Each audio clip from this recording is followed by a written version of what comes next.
Keep it low. Yeah, all these niggas know the stilo on the regular, on the floor. Yo, what's up? On the stilo, on the regular, on the floor. Yo, niggas know the stilo, rock on the regular. Ever since it be the dawning of a new era, check the terror of the clever style, shining in any type of weather. Y'all sleep to hurricanes, monsoon rains when I room fools. Even if they back tunes, they can't loosen my screws. My style's crisp but stealthy, dust shit in the whisper down low. Filthy stilo, not the bullshit with the glitter. I glimmer like an over, roll over. Horizons in the range over. You can't survive even with luck from a clover. 4 leaves, I prefer the 7 leaves of Budapest. The potent strain like twist that mist, I reach your brains. I got more flavors than ingredients and jellies, making all these niggas jelly, cause I'm strong to the max. In fact, I can wait for 50 years so I bust, and then the rock and crush MCs without the ring rust. Be getting stupid when I rock, microphones uncock.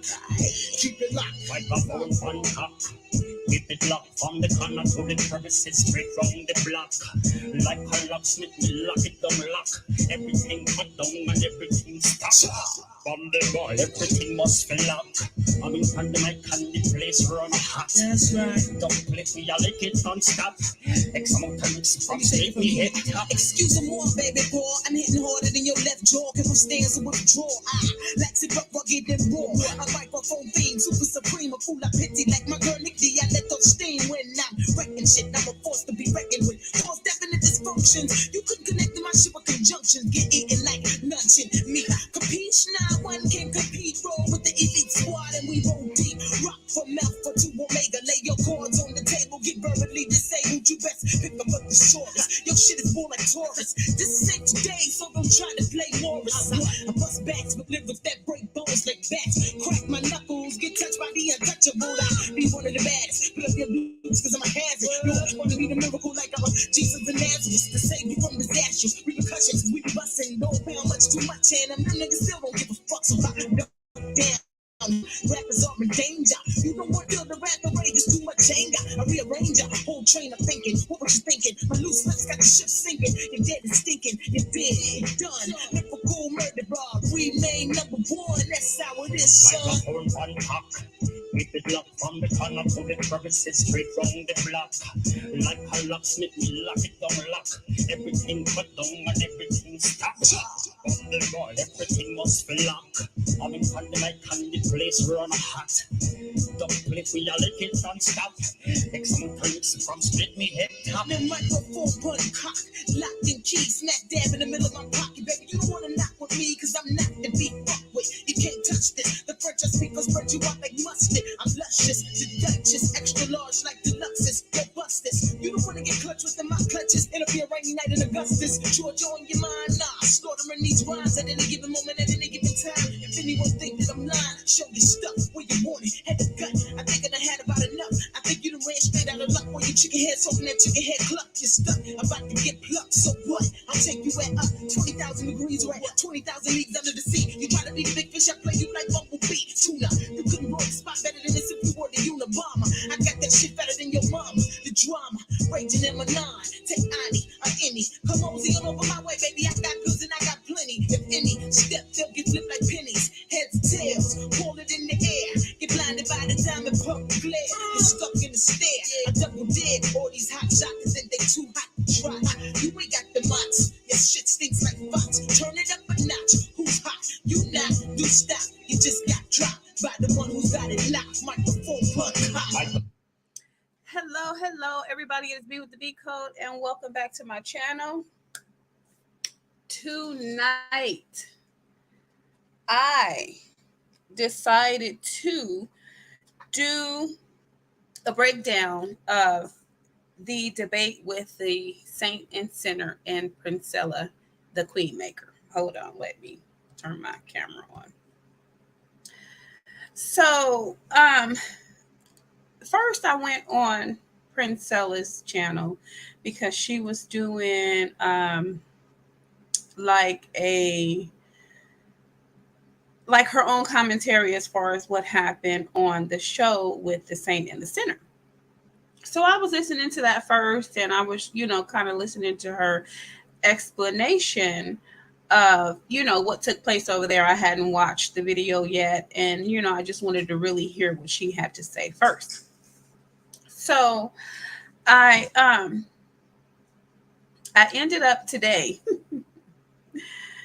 tuning into that debate that she had with the saint and the sinner. Now, first of all, what I wanted to say was that was not a debate on whether women were the prize, right? Or who is the prize, whatever the topic was. We'll see. So, anyway, as I watched the opening and what the saint and the sinner was saying, and I kind of watched it all the way through until Princella, dropped out of the debate or left the live, right? Which she had every right to do so because um, what she thought was going to take place did not take place. That was not a debate. That was how can we say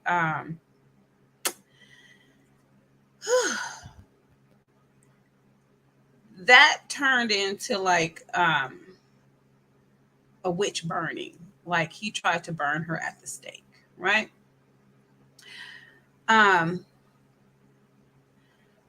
when I did watch the debate, I'm very observant person when I want to be. So when I went on his channel and I, started to watch it, there were a couple of things that came to my attention, right? The first thing is that he wasn't debating, he was pontificating, right? And before I go any further, I just want to let you guys know what pontificating means, right? So I'm going to share my screen so that we can see what it means, right?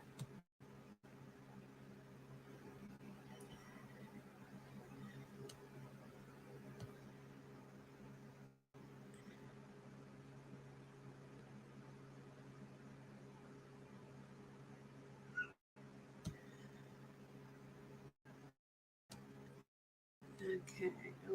Pontificates.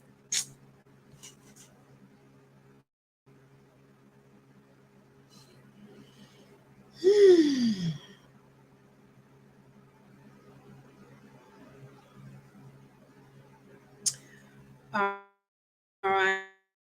Let me just make sure you guys can see my screen so that I can explain to you what pontificate means.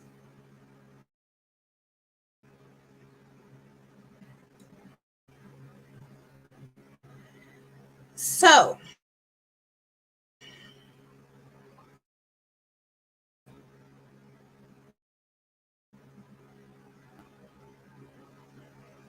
pontificate, to speak or express opinions in a pompous or dogmatic way, right?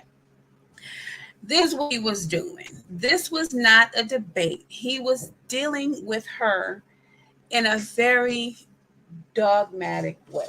Is that the damn turtle? Oh, he Speedy over there playing. He was very rude. He was very disrespectful. Anyway, I just wanted to let you guys know what pontificate means before I went any further, right? So he was expressing his opinions. He was speaking and expressing his opinions. Who is this?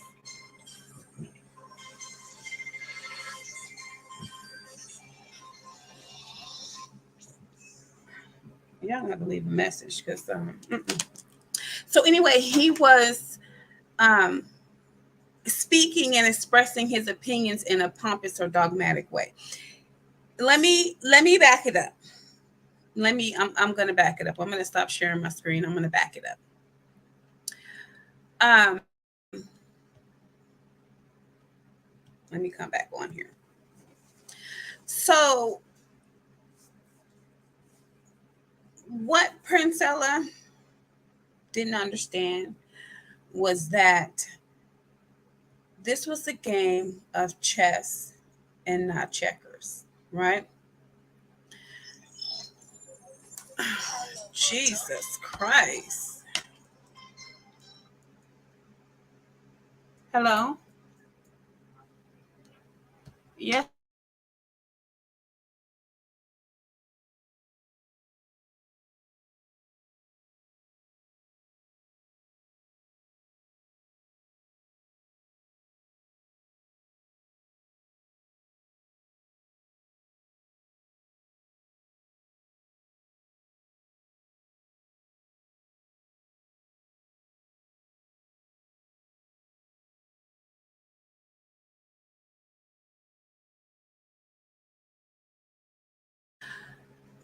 okay, so anyway, this was not a game of chess. This was not a game of checkers. This was a game of chess, right? Yeah, I know I had to put some notes together because this was a lot. This was a lot to take in. Um,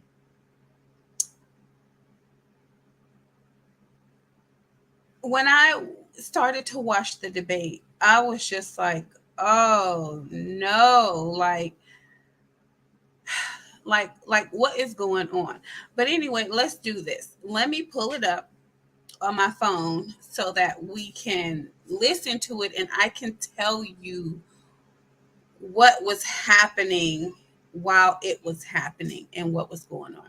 So anyway, first I'm just going to say that in this chess game that Princella didn't know she was playing with the saint and the sinner, he didn't play as king. He played as bishop and he had a rook, right? Princella, she pretty much didn't make it on the board, right? And I'm just gonna explain to you guys what I mean. But first, I'm gonna pull it up so that we can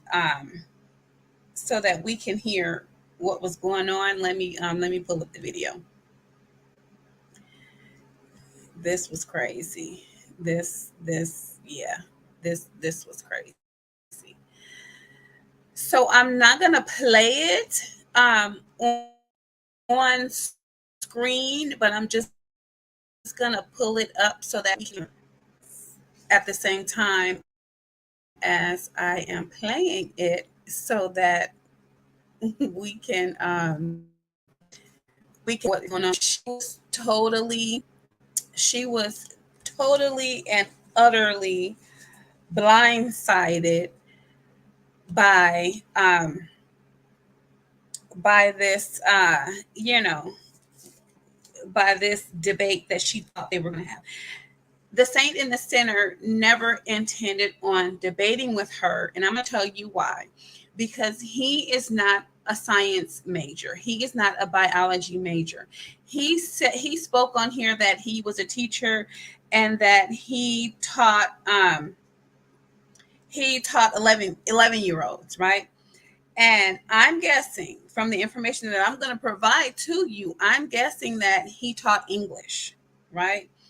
Um, he taught English.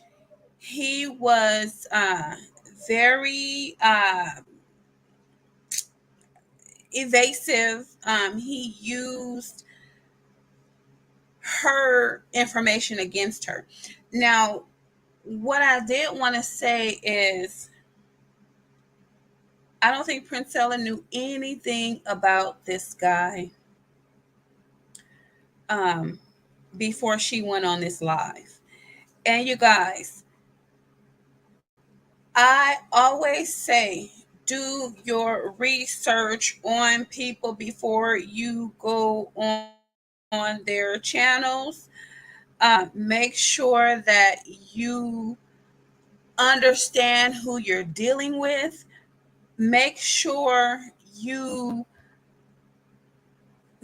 can handle this person basically. Like, here's the thing.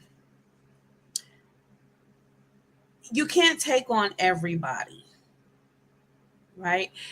You might think you can take on everybody, but you don't know their intentions. So, like I said, Princella thought that the saint brought her on there to debate, but he actually brought her on there to embarrass her and to basically tear her and her argument down, which he didn't even listen to the argument. But anyway, let me I'm gonna start it and we're gonna listen to it because in order for me to explain exactly what is going on, I have to play it, then get my commentary, play it, then break it down, play it, then break it down. So as we start with the beginning, so I think it was like 6 minutes in, right? Let me see.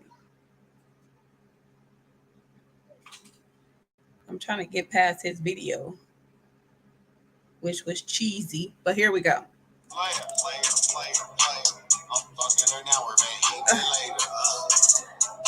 Jesus, spare me, spare me, spare me. I'm wearing all black like I'm being a raider. Talk to police, we call you a traitor. I'm under player. I'm fucking her now, we're eating it later. Jesus, give me a.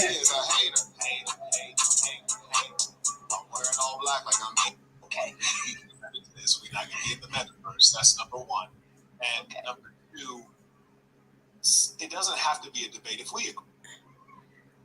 Jesus Christ. Okay, I'm gonna just turn the volume down until he finishes. Every time I rewind it, it goes to the beginning of his video.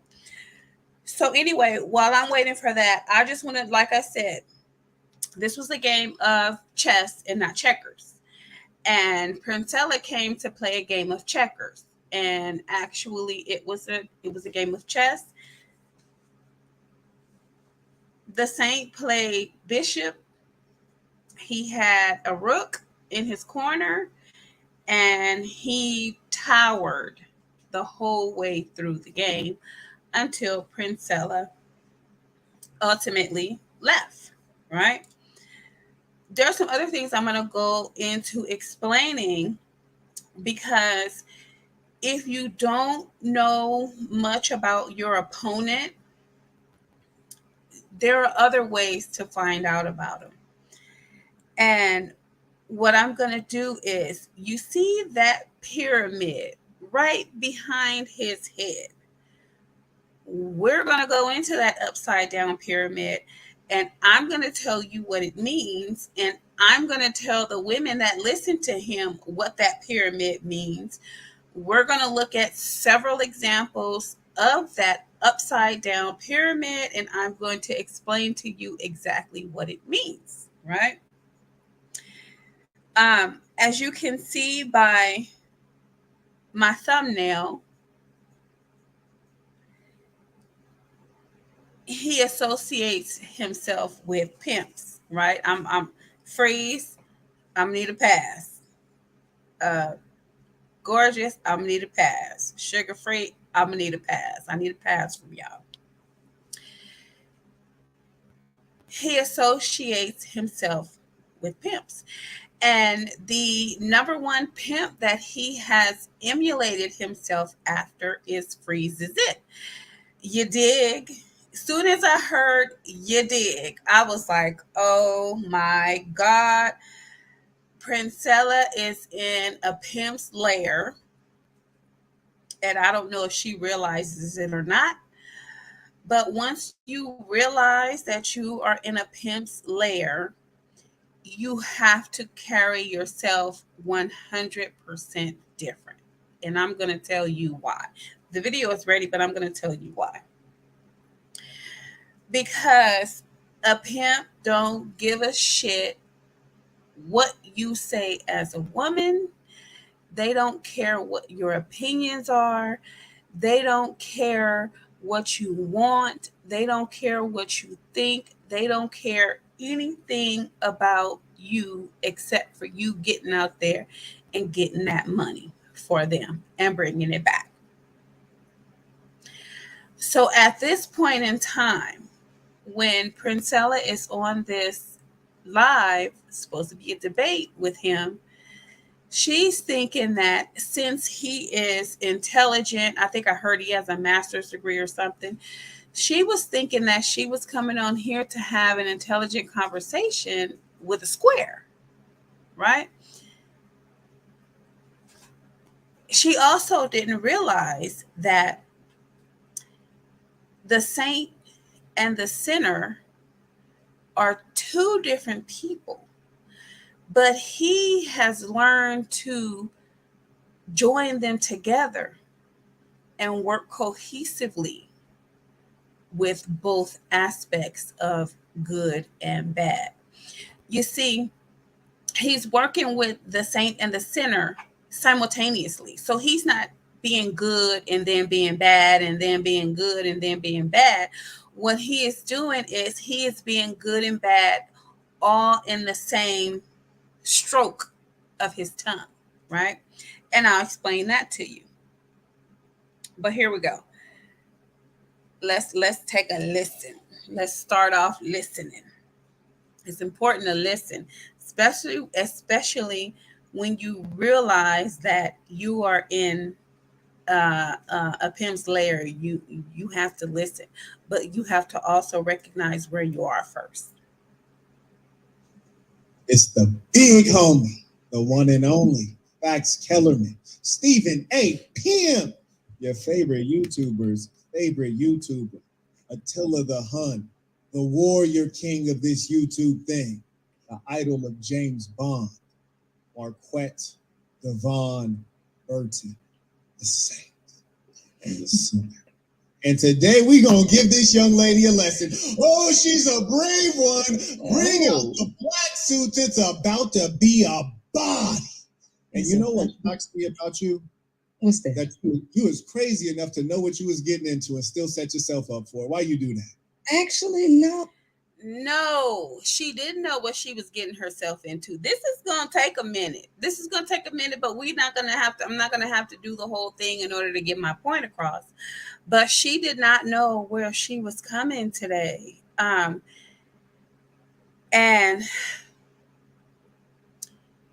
as far as debate wise, she won because there just simply wasn't any debate.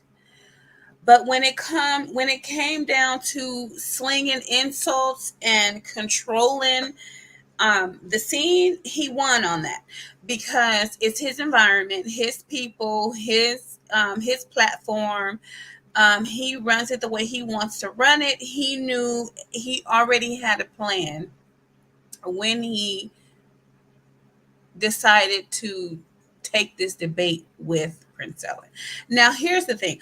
I don't know if you guys watch Queen of the Ring and King of the Ring, but I'm going to tell you exactly what Mr. Saint and Sinner did. Now, there is a female Queen of the Ring, and she goes by the name Official, right?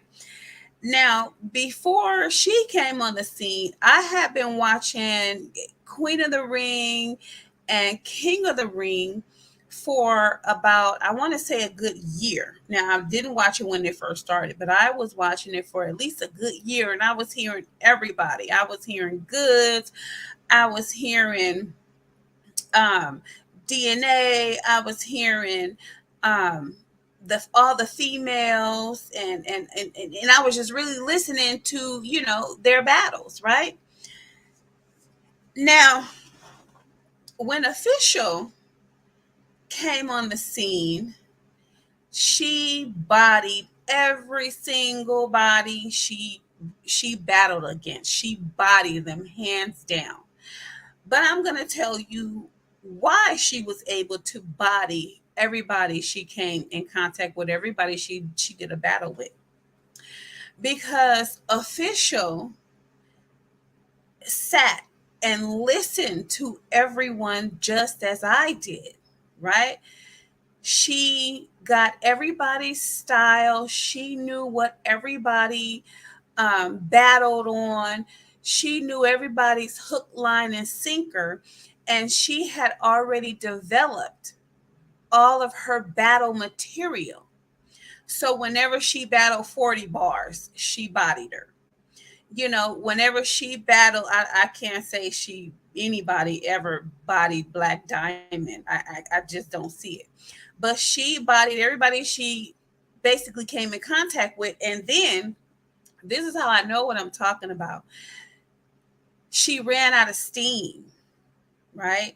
She zipped everybody up in a bag. She bodied everybody.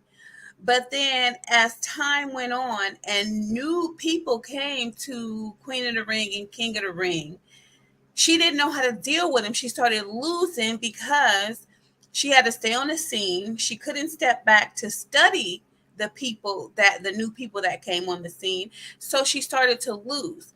But she planned ahead. She knew everybody that she was dealing with. She planned all her battles in advance. This is what the Saint did versus Princella.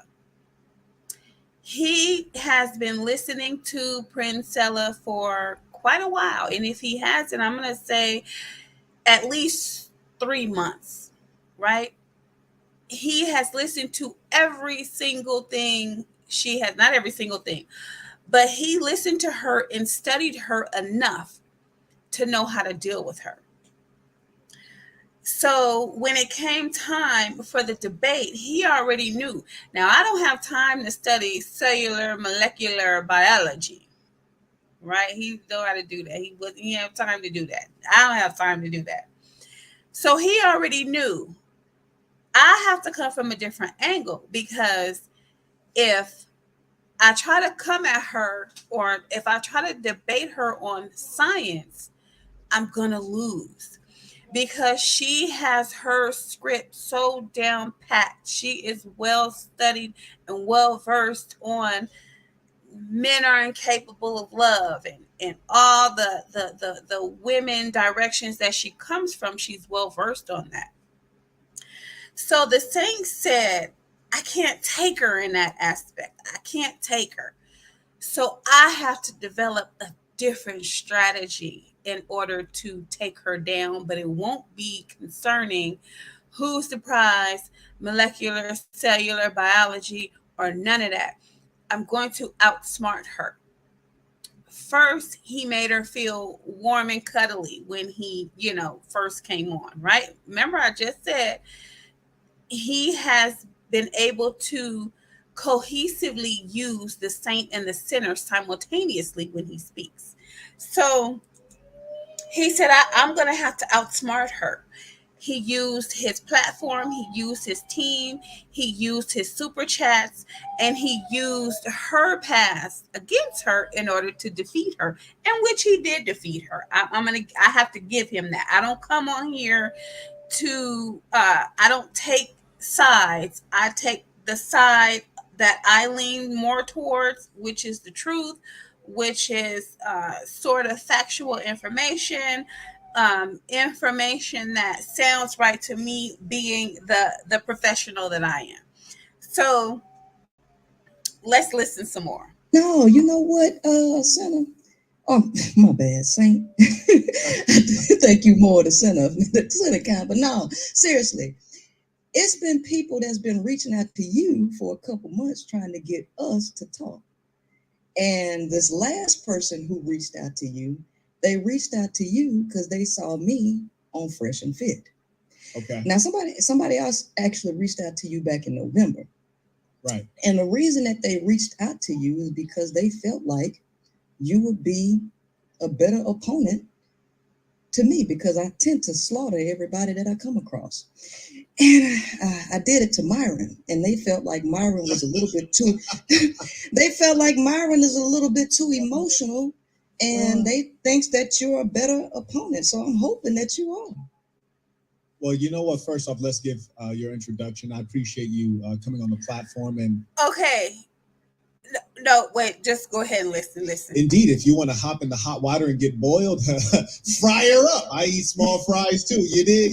So first and foremost, I want everyone to. That you dig. That's Freeze's it. That's his hook. You dig. As soon as I heard it, I was like, Freeze, is that you? I was like, Freeze, Free. I was like, no, that ain't no damn freeze.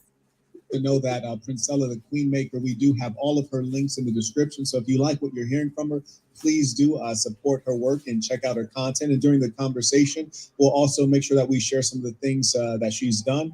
She does have some good humor and some respectable music. Okay, there he is. First, he was like, "Oh, I'm going to body her," and this, that, and the third. And then he's like, "Okay, now I'm going to, he's going to softly introduce her, and this, that, and the third." Now, this is where Princella went wrong. She allowed the saint to introduce her versus her introducing herself. And let me explain that. When someone introduces you, they are able to put out there the information that they want the people or the viewers to hear or to know, right? Versus you introducing your own self, you're putting out the information that you want the viewers to listen to or to hear or to know about, right? So he played a good game of, let's make her think she's being introduced when she's actually not being introduced, because and then she's not we're going to distract her from introducing herself. And this is what happened. When you go on somebody's platform, you're supposed to do your own introduction. So he was supposed to say, okay, we got Princella, the Queen Maker here. I want her to go ahead and introduce herself, tell, the audience a little bit about herself, what she stands for, maybe why she developed her platform, this, that, and the third. And then Princella could have said, well, yes, I'm Princella, the Queen Maker. She could have said, yes, I'm married, currently going through a divorce. I have one daughter, I don't have any sons. I studied, I'm in school for molecular cellular biology, working towards that degree. I did 8 years in the military. And then she could have said, right. And then she was supposed to say, but see, she didn't know she was on a platform with an aspiring pimp. So she was supposed to, if she'd have known that, she should have said, hands down, she should have said, I'm also a victim of sexual assault by a male, right? I have been conned out of thousands of dollars by a male. And so I began listening to different women's stories, because now we have the internet. We can hear women's stories. They're all telling the same story. So I decided to develop a platform that catered to women that wanted to separate themselves from men. And one of the ways for me to do that was to learn about men myself, use my molecular cellular biology to really dig deep into the male psyche and what they're capable of, what they aren't capable of, and they're presented to them as an effective way to detach themselves, from the man's grasp. That's what she was supposed to do. Then he wouldn't have been able to touch her on any of those points. Now, here's the thing. Since she wasn't able to do that, and I'm going to tell you what was happening. This was actually a backwards game of chess. And I'm just going to tell you why. Instead, when you're playing chess, both people sit down, all the pieces are already on the board, right? That side, the black side and the white side, pieces are already on the board, right? What the saint did was he started the game with an empty board. And by him not allowing her to introduce herself, she wasn't able to place her own pawns and rooks and her queen and her king on the board, right? He placed them on the board for her by the way he introduced her, right? And then so he was able to use her pawns and the things, like I said, her introduction, the things that she should have said. He was able to put pawns on the board according to her life and things of that nature, and then use them against her, right? Another thing that she didn't know was she didn't know the pieces of this chess game that was being played. So she didn't know what piece to play with. Am I playing with the queen? Am I playing with the king? Am I playing with pawns? Am I playing with rooks? Am I playing with the bishop? Am I playing with knights? Right? But what the saint did, I'm going to tell you his pieces. He used her pawns, he used one of his rooks, and he played the bishop role. He played the bishop piece, right? There was no king on the board. There was no queen on the board because he didn't even put. And I, like I said, I don't even. I'm trying to figure out, like, since Princella didn't introduce herself, she didn't put herself on the board. He actually put her on the board. Therefore, he controlled the entire game, right? Had she introduced herself, she would have been able to put her own pawns on the board and she would have been able to move them around as such. I'm going to give you an example. So, say, for example, she would have said in her introduction, yes, I'm a victim of sexual assault. That's a pawn on the board for her to play with and move around. So then when he started attacking her like he did, saying, oh, Princella, I know, you were a victim of saying you didn't get over and this and the third. She could have said, well, yes, I was a victim of sexual assault. And let me give you a little bit of tidbit of how this occurred. So one day I was so and such, and then the man did such, but I don't want to go too graphic into it, but as you can see, I'm able to talk about it, so issue resolved. So she could have played, he played them, oh my god, you just gotta understand chess. Okay, let me do this. I'm going to stop sharing this, and then I'm going to actually take you into. A lot of people might not know how to play chess. I myself personally, I'm not a good chess player, but I understand the movements of the pieces. I understand the purposes of the pieces. So to first in because that is what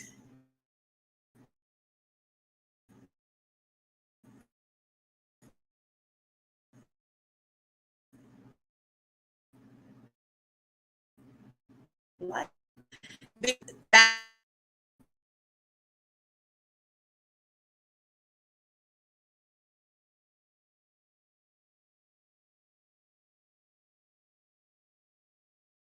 this. Come on. Okay. So let's do this. I'm gonna present my screen and I'm going to share, right? So where is that in? Okay, the bishop. All right, here we go.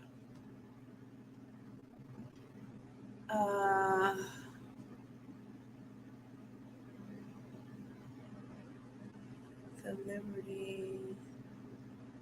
Let me see. Hold on. Okay, let's do this. So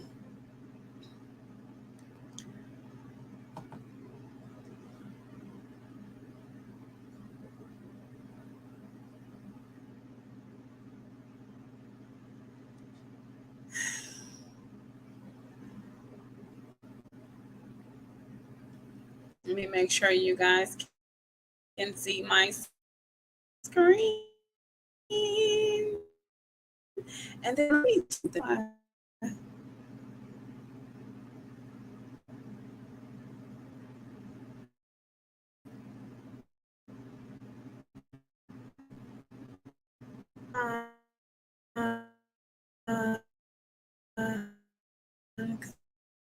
on. Okay, I don't think we see it.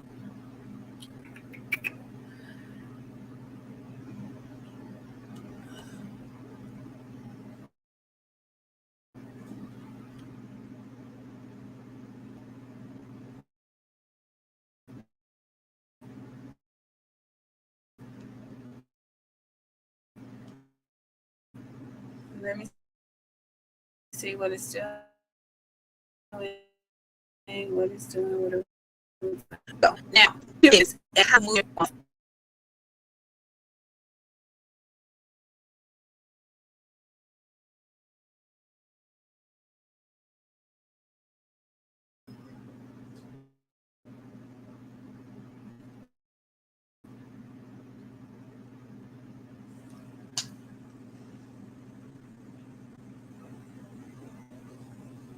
All right, here we go. After you learn the basic rules of understanding the movements and tactics of a bishop will help you develop a balanced and complete chess game. The bishop is a long-range chess is powerful if properly deployed. This is a picture of the bishop. What's it like? It looks like a man's penis, right?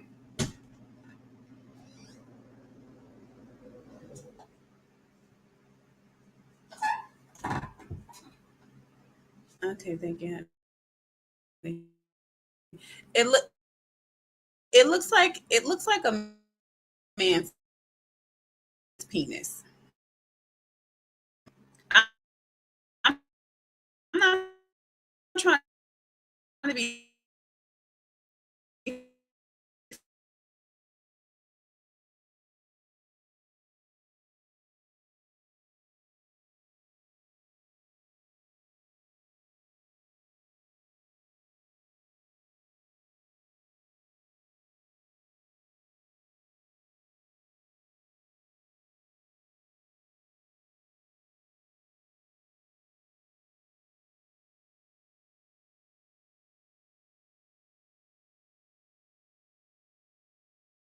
what's going on with the sharing, but let me just do this. I'm just gonna read because every time I try to share it, it messes up. So into it. There are 4 total bishops on a chess game pieces. Kingside bishop play king and knight each. A queenside bishop between the knight and the queen. A chess bishop has 3 coins, which makes it equal in value to a knight. It is less valuable than a rook, as a rook moves in any direction horizontally or vertically and is not restricted by its square color. It is the only piece besides the king and queen that may move diagonally at any point. A pawn may move diagonally only when capturing another piece, right? How do bishops move? The bishop chess piece moves in any direction diagonally. Chess rules state that there is no limit to the number of squares a bishop can travel on the chessboard, as long as there is not another piece obstructing its path. Bishops capture opposing pieces by landing on a square occupied by an enemy piece. Now, here's the thing. He was able to do and say what he wanted to say about Princella because he introduced her with the points that he wanted to attack, right? And then by her not realizing that this wasn't a debate, this was a witch burning, he was also able to introduce other things about her as he pleased, right? Because she didn't get a chance to introduce herself and say anything about herself, basically, right? And then when she did say something about herself, she was on defense and he was on offense. There was a couple games going on in here. But what I can honestly say is that he wasn't fighting fairly because this was supposed to be a debate, not a fucking witch hunt. So anyway, how he, like I said, he was playing a bishop move. So when we go back to when I said he was pontificating, right? Let's go a little bit further into pontificate, right? To speak or express opinions in a or dogmatic way. So when I scroll down, it's, did you know, in ancient Rome, the were powerful priests who administered the part of civil law that regulated relationships with the deities. Their name, Pontifex, derives from the Latin words pons, meaning bridge, and facere, meaning to make. And some think it may have developed because the group was associated with a sacred bridge over the river Tiber, although there's no proof of that.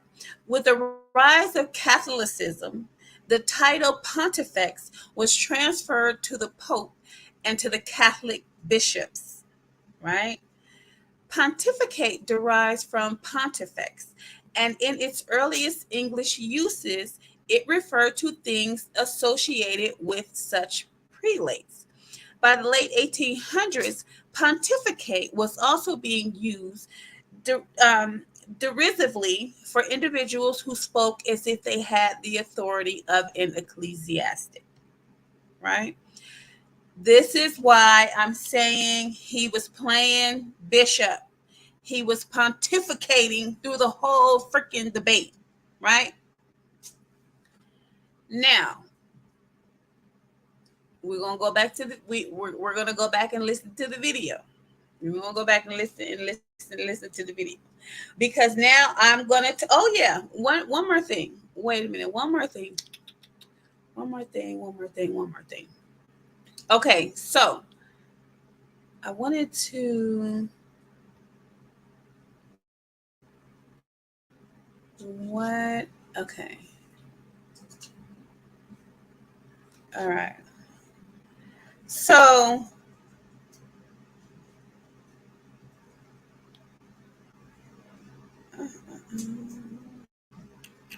let me.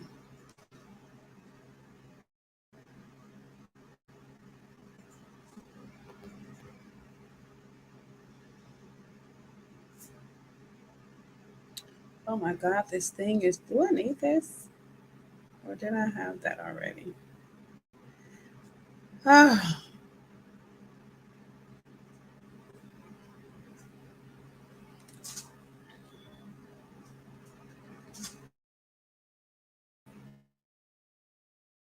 what is this?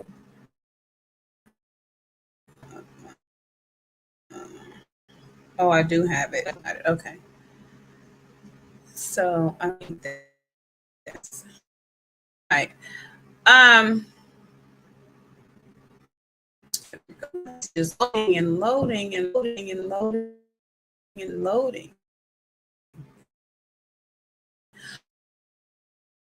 Okay, so let's go back to it. I'm sorry, you guys. I'm messing up one. Let me share my screen. Hopefully, it won't mess it up. I'm going to share my screen because we're going back and listen to the video. And I think I'm going to just leave it here instead of sharing my screen, and then I'm going to just talk about it. I'm just going to read whatever it is I have to share. So,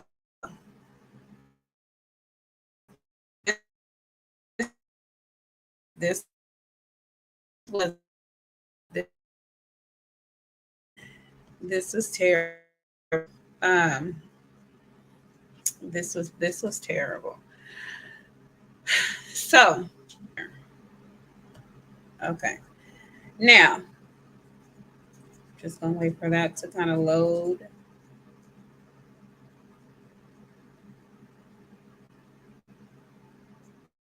Okay, here we go. Are we there? Okay, we're there. We're here. Yeah, we're here. Okay. Musical skills, and so she's multi-talented, but she's shown as hell enough talent to get this work. You dig? And she gonna learn today. We're gonna put everybody in their place, and at the end, we shall have a hierarchy established properly. And for those of you who are fans of hers, we welcome you, and we're happy to have you in the chat. For everyone, her fans, my fans, please don't spam the chat with unnecessary things. We want you to be able to be heard. And as we're live, if you have a meaningful question, you want to suggest a topic, feel free to send your super chat, PayPal, or Cash App, and we will honor that. We have Kuma said. Okay. Now, this is what he did. Okay, I'm gonna just here just listen. Glad to catch you live again. Peace to the saints. Okay, he opened up after he got himself on the board as the bishop, and this broad right here that's talking, that's his rook. That's his rook in his corner. He opened up with a castle, right? He immediately castled. Immediately, he moved right on over there. He moved them 2 spaces over to his rook and castled so that he can immediately protect himself, right? So when I say he castled, he went ahead now. He's putting his pawns on the board, and his pawns is his super chats, right? When she starts to read his super chats, this is him putting his pawns on the board so that he can degrade her. He can start to tear her down. This was a tear down mission. This was not a debate. This was to embarrass her, to tear her down, and to basically check her, to say, we men are still in control, or we will have total domination over you women, right? So let's hear the super chat. Peace to the saints. On Cash App, we have Marco says peace to the saints. Peace to the saints. We have Austin. He sent $50. Baller alert. He said baller alert. Message in chat. Austin, I do not see it. It's Please right send there. it again. It just popped up. I got it. Yeah. Oh, you got it? Yeah. Go ahead.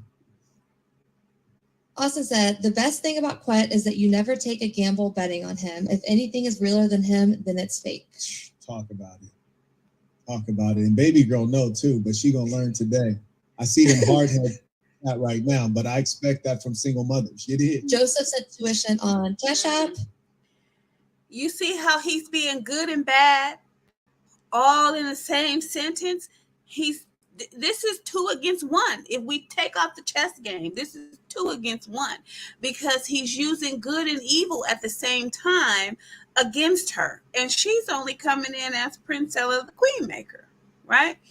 Even if you look at his little this little circle that's above Princella's head, that's a two-faced image.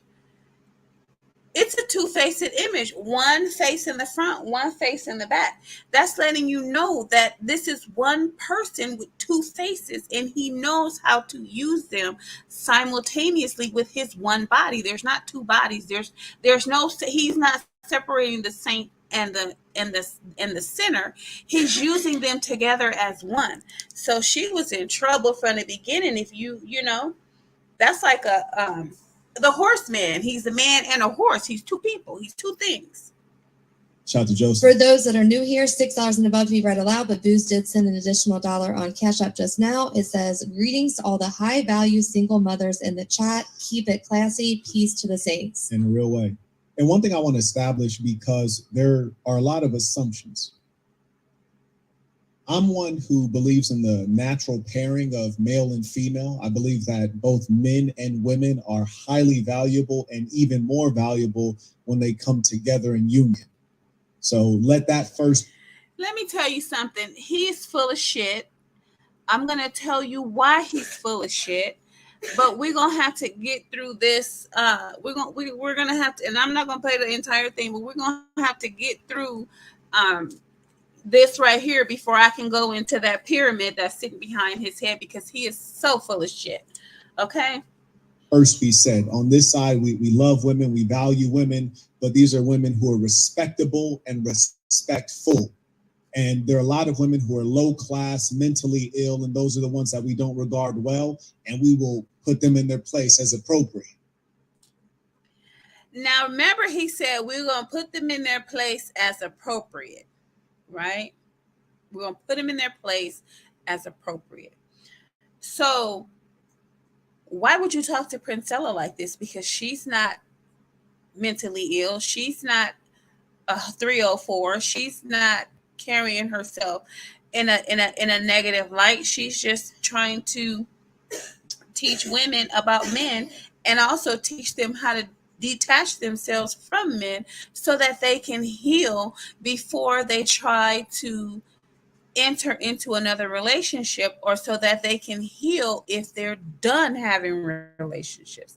I don't understand why men have such a problem with women building on themselves, because you can't have the majority of the women that's out there anyway. So what is your problem? And then a lot of the times, the majority of the women the majority of the women that she's talking to are women that you men could have considered hit the wall. If you watched her any of her videos, you would see that the women she's talking to, they look like they're 40 and up. So why do you care what she's saying? I know she's probably going to touch some of the younger people, but you know them bros is young. They're not listening to us. They don't give a damn what we say, because they somehow in their little minds think that we're jealous of them, when actually, boo, been there, done that. I'm trying to protect you and stop you from doing and making the same mistakes that I made, because honey, you got all that booty and beauty now, but when you get too old, you as well will be discarded, just like the rest of us old women were, or what they consider to be old women were. But they don't see this because Black people seem to not be able to look into the future by looking at the people that came before them, right? If Black people were looking at the people that came before them, they would say, damn, their situation was messed up. We don't want to be like the generation before us. We want to be different. We want to be better. We want to have more. We want to be even more educated. We want to do more than they did. And we damn sure don't want to suffer like they suffered, right? So we end up, our youth is living for today, tomorrow, next year, for the next 5 years, maybe the next 10 years. They're not living for the next 20 years or the next 30 years. They think everything is all fun and games, like we did, of course, as kids, because we didn't see, because nobody reached back to tell us. But as older women, and even older men, we are trying to reach back and tell them, but they're not listening. So we about to repeat the same shit over again with these 25, these 21, 22, 23, 24, 25-year old broads and dudes. We about to do the same shit over again. Go to jail, be slow, be prostitutes, be thoughts, be deadbeat dads, leaving the kids behind, not raising our kids. We are about to do the same thing over and over again. We're getting ready to do it again. So, honey, let me see. When somebody, like, because I've already seen it. I'm almost 50. And I'm giving myself too much credit for almost being 50. I'm not almost 50, but hey, I'm almost 50. When I look back, when I was in my 30s, to those 25-year-olds, now I'm looking at them like, what I tell you. What I tell you, right? Or what did I try to tell you? They don't listen. But anyway, let's go. You got Heels in just in a Venmo. Shout out to Heels in. Carry on. So the theme that we have on this one is who's the prize, men or women. We're going to get into a number of topics and conversations. I know that you have a lot of opinions, and we'll go ahead and tear them apart one by one. I trust that you'll be reasonable. Now see how he does. Look at how he's using the Saint and the sinner at the same time. So we'll get into who's really the prize, and then we'll let you say your argument, and then we'll tear it apart. That's good and evil together. That's good and evil together. He's terrible. He's a slickster, but you got to be a dual person in order to understand how he's using that. Reasonably civil. I saw that you made an appearance on Fresh and Fit. You weren't coherent. You didn't make sense. Oh, see, I saw that you made an appearance on Fresh and Fit. You weren't coherent. Like, what the? Like, what is he talking about? He already had the shit planned out. He might be reading some telescreen, that's leading him into everything that he's saying because he's moving quite fast. He's moving quite fast. You were civil, and I appreciate that. And so we'll give you an opportunity to say everything you got to say. Darius said we might have to update the marquee to say $6. Now, what she did was the lady that just spoke, his rook. Every time she speaks, she's pulling him into a castle. She's protecting him. Every time she opens her mouth without him saying, okay, let's read some super chats or go ahead and read. That is her. That is an automatic castle, because the more he talks and the more she talks, the less Princella talks, and the more Princella gets points that she may be thinking in her head. See, this is why I remember I was on one of Freeze It's lives, right? Freeze It the Pimp. I was on his live. And he was saying, I don't remember what the discussion was, but I posted in the, I think it was him or one of them dudes I was hanging around with, right? I posted in the comment box and I said, when a pimp is on the YouTube talking, you need to have a pencil and a piece of paper so you can write down what topics you want to address that he may have brought up. You may want to write down a rebuttal, or you may want to write down some questions according to what the P is having to say, right? Because you don't interrupt them. You wait until they finish. Now, I don't know if Princella knows this. Like, you can't be so, how can I say this? Let me, I didn't mean to have him off. You can't,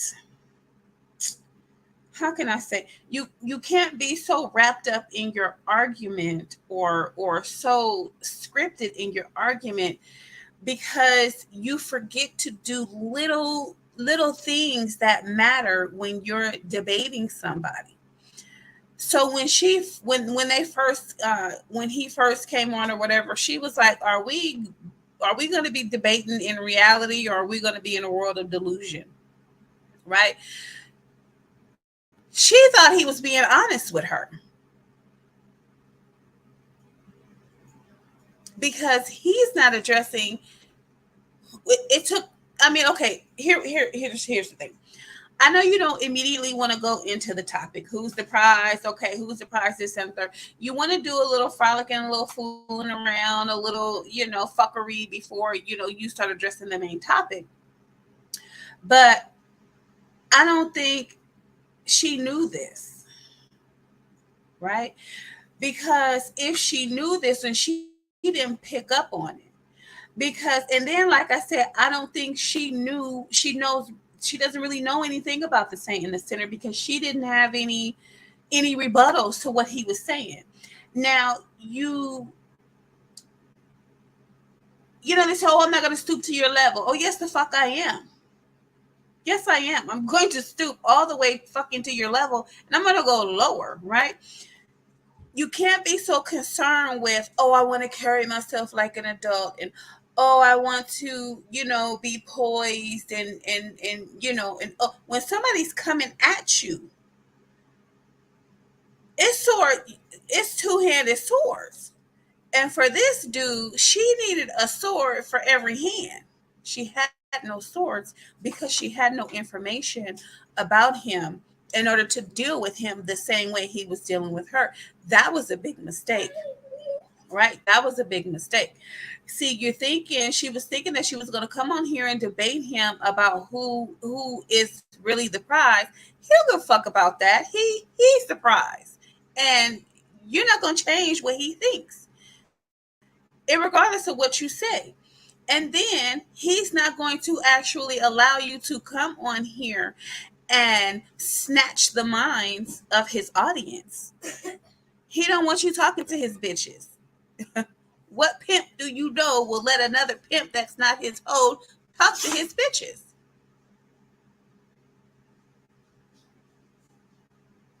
I'll wait. If he a real P, he ain't let nobody talk. He ain't even letting her mama talk to her unless her mama is down with the game. So she actually thought that he was going to allow her to come on here on his platform and push her narrative. And I'm going to tell you, it's that pyramid, that's that upside down pyramid, that inverted pyramid that's behind it. I'm going to explain that to you. I'm going to explain that. Dollars and above to be read out loud. Looking forward to these discussions this week. Yes, indeed. Princella. I got a question before you ask me.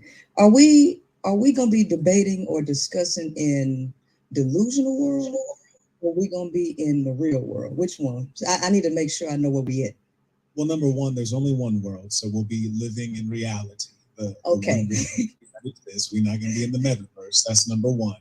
And Okay. number two, it doesn't have to be a debate. If we agree on something, I'm not going to pretend as though I don't agree with you just because you're a woman or just because people have positioned you as a psychopath. If you say something reasonable, I will. Did you?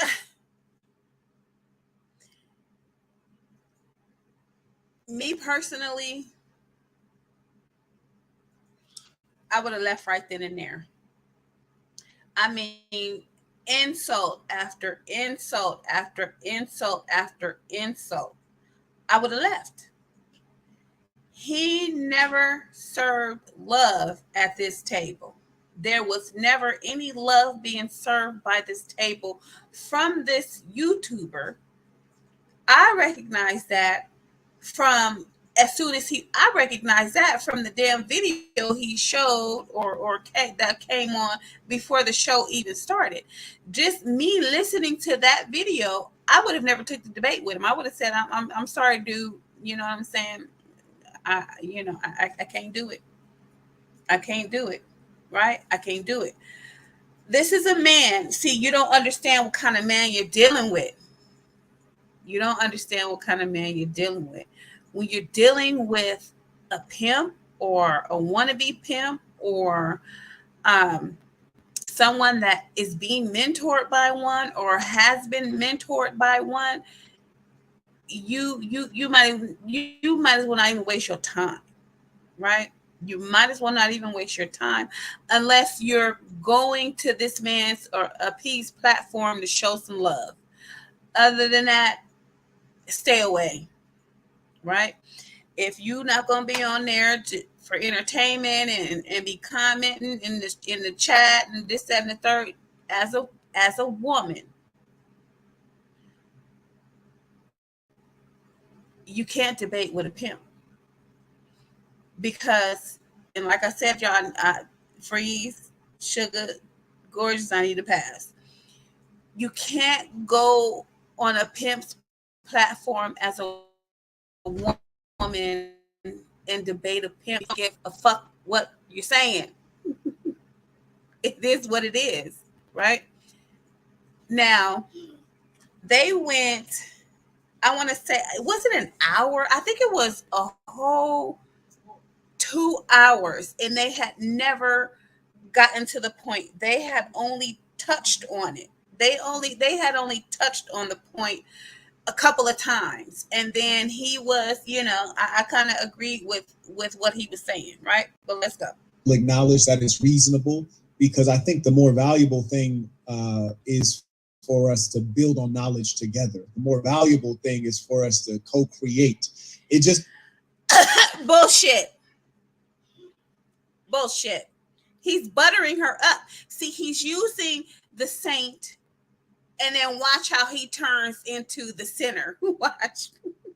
So happens that if you's a psychopath, there ain't nothing to create. I gotta destroy you. What I tell you? What did I tell you? Oh, yeah. What I tell you? First, he starts out with something nice, and then he goes into, all in the same sentence. All in the same sentence. So he didn't start out, oh, Princella, you're this, you're that, you're so wonderful, you're this, your platform is this, that. And then all of a sudden, turn around and then turn into, oh, you're a psycho, you're this, you're that, you're this. No, he's using the saint and the sinner simultaneously. So he's kissed. So it's like an abusive man. He tells you, oh, honey, the food is good. But then he turns around and slaps her because she forgot to put a fork on the plate. And then he's like, oh, sweetheart, I'm sorry for slapping you, but you got to put the fork on the plate. The steak, it smells so good. And then he tastes it, and then he kicks her in the knee because she didn't put enough salt on it. And then he's like, oh, honey, I'm sorry. I kicked you in the knee. You didn't put enough salt on the steak. And then he's like, oh, what time did you get home today? And she's like, oh, I got home probably about 10 minutes after 4. And then he punches her in the stomach and said, you were supposed to be here at 4. And then she's like, and then he's like, oh, honey, I'm sorry for hitting you in the stomach, but you got to be home on time. I'd be concerned about you and your whereabouts and everything like that and what you're doing. And then he said, honey, did you get a chance to fold my shirts? And she's like, no, I was out at the grocery store. And then he socks her upside the head and said, why you didn't, he's using the saint and the sinner simultaneously. Whew.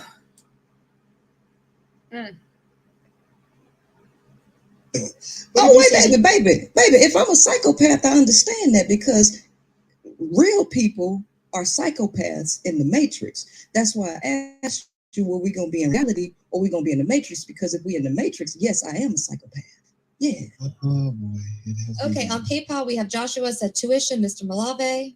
It has begun. Shout to Okay, she just castled him. She just pulled him into a castle. So 1 minute he's the speaker, next minute. So, because when you castle, the king, which he's playing bishop, moves 2 spaces to where the rook is. And then the rook hops over the king, or as he's playing the bishop, into the spot. So 1 minute he's in the spot, next minute she's in the spot. 1 minute he's in the spot, next minute she's in the spot, because she's keeping him protected from the things that Princella is saying. So she's not letting what Princella is saying sink in to the audience, right?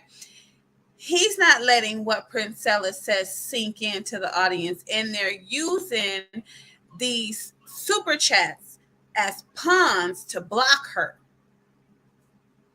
right? They're using those super chats as pawns to block what she's saying. So block, okay, well, since she said this, let's hurry up and, read a super chat so that the audience hurries up. They hurry up and forget what she just said, right? I kind of think what she said, it really didn't make any sense. Like, he called you a psychopath, right? And then she's like, oh, well, I said, are we going to be debating in the delusional world or are we going to be in reality? Because in the delusional world, I am a psychopath. So what she's saying is, you're delusional if you think I'm a psychopath. And that's what she should have said. She should have said, if you think I'm a psychopath, then you're delusional. See, she wasn't hitting him like he was hitting her, because she's only playing one personality and he's playing 2, right? So she's trying to stay in the saint spot, but he's moving back and forth from saint to sinner, saint to sinner, saint to sinner, and he's doing it simultaneously, all in the same breath. And Bitcoin Bandit said she didn't smoke Myron at all. She was making a bunch of nonsensical arguments, and still lost despite Myron being ill. And you know what I really hope is that both the males Okay, now listen to watch. He says something nice, and then he says something mean. and the females watching can be reasonable and they can try to gain something from the conversation. I hope that all of the females in here on her side, who at least came in on her side, aren't thinking like, oh, like everything he's saying is bad. And all the gentlemen on my side and the ladies on my side as well aren't looking at her like, oh, she's a psychopath feminist. Give her a chance to express herself and we'll see what's what. Now, number one. So he's saying, oh, I hope the people on her side don't see her as this, and I hope people don't. He already called her a psychopath, but the bad part of that was then he called her a feminist. He's crazy. He's crazy. He's two-faced. He's crazy. I notice a lot of your personality is starting to propagate in what they call the manosphere, of which I don't claim to be a part of. And these Yes, you are, baby. You are red pill 100%. You can put them lies out there all you want to, but when I get to explaining that fucking inverted pyramid behind the back of your head, everybody's gonna know that you are a part of the Black manosphere. Just the fact that you dig, right? That is a portion of the Black manosphere without it even being a portion of the Black manosphere, right? These men seem to have it mixed up. They think that, oh, the Black manosphere is, you're a part of the Black manosphere if you're a part of the Black manosphere. You're a part of the Black manosphere if you're friends with the main people in the manosphere. If you're friends with anybody in the manosphere, if you you're a part of the manosphere, whether you want to be or not, because of how you've positioned yourself, the things that you're doing on your channel, that inverted pyramid that you have behind your head, right? And the way you are currently on this live treating Princella and talking to her, right? So let me tell you what my view of him was, right? After I had heard all the beginning of this, I had heard all this. But when he turned intellectual, I was like, ooh. I mean, y'all see, it brought me on camera. I was like, a worthy opponent. I was like, oh my goodness, like, oh wow. I love educated intellectual men. I love men that can educate me and enlighten me. And he's not a bad looking dude. And I was just like, wow. But then I had to I had to shake it off, because I was like, wait a minute, hold up. I need some milk, because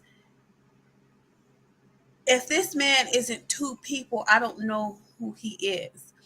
On one hand, he's a saint because he's an educated Black man. But then on the other hand, he's a sinner because he has red pill written all over his body, his language, his talking points, the way that he carries himself, right? So it kind of ruined it for me. I was like, I was thinking like, oh, I'm gonna go, man, I'm gonna go to his channel and I'm gonna listen to him, and he's gonna be intellectual, and he's just gonna be, this educated Black man that we rarely get to see. And then I went on his fucking channel and he got a bunch of bullshit. I was like, we going to hell in a handbasket. Like, you're really gonna use your education for the type of of insane mess that you're talking about on your channel, I was like, oh no, no, no, no, no, no. So I just had to get on here and and then I saw that inverted pyramid behind the back of his head and I was like, no, no, no. These are essentially women who are playing in a man's game who, for some reason, are concerned with the affairs and conversations of men. I know that there's obviously Prophet. Just Pearly Things is one such woman who comes in and basically repeats all the things that guys say. And then people are like, oh my, that was brilliant. And then they send her a bunch of money and make this upper middle class white girl even more wealthy, when really a real man is never led by a female. So my question is, aside from the money, is there any... He says a real man is never led by a female. You see, these are the things I wanted, these little pot shots that he's taking. A real man is never led by a female. Right? In some aspects, that can be true. Right? However, the fact that men aren't listening to Black women right now, this is why y'all losing.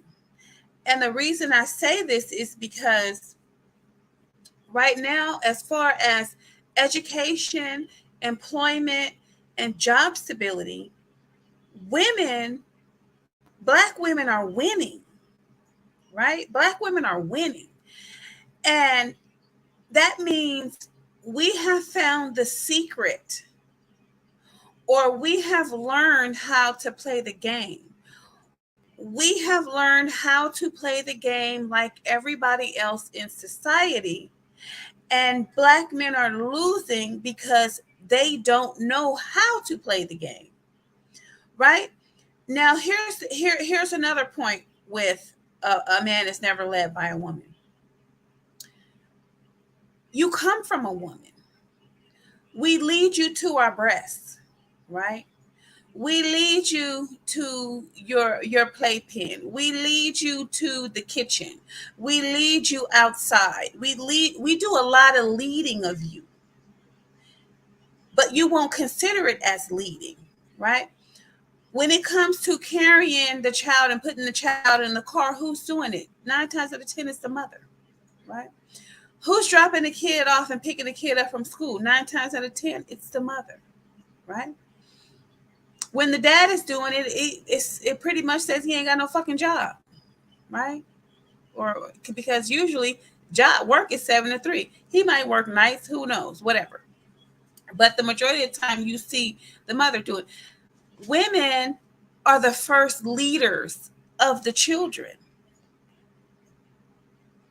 Somewhere along the line, something went wrong with these Black men.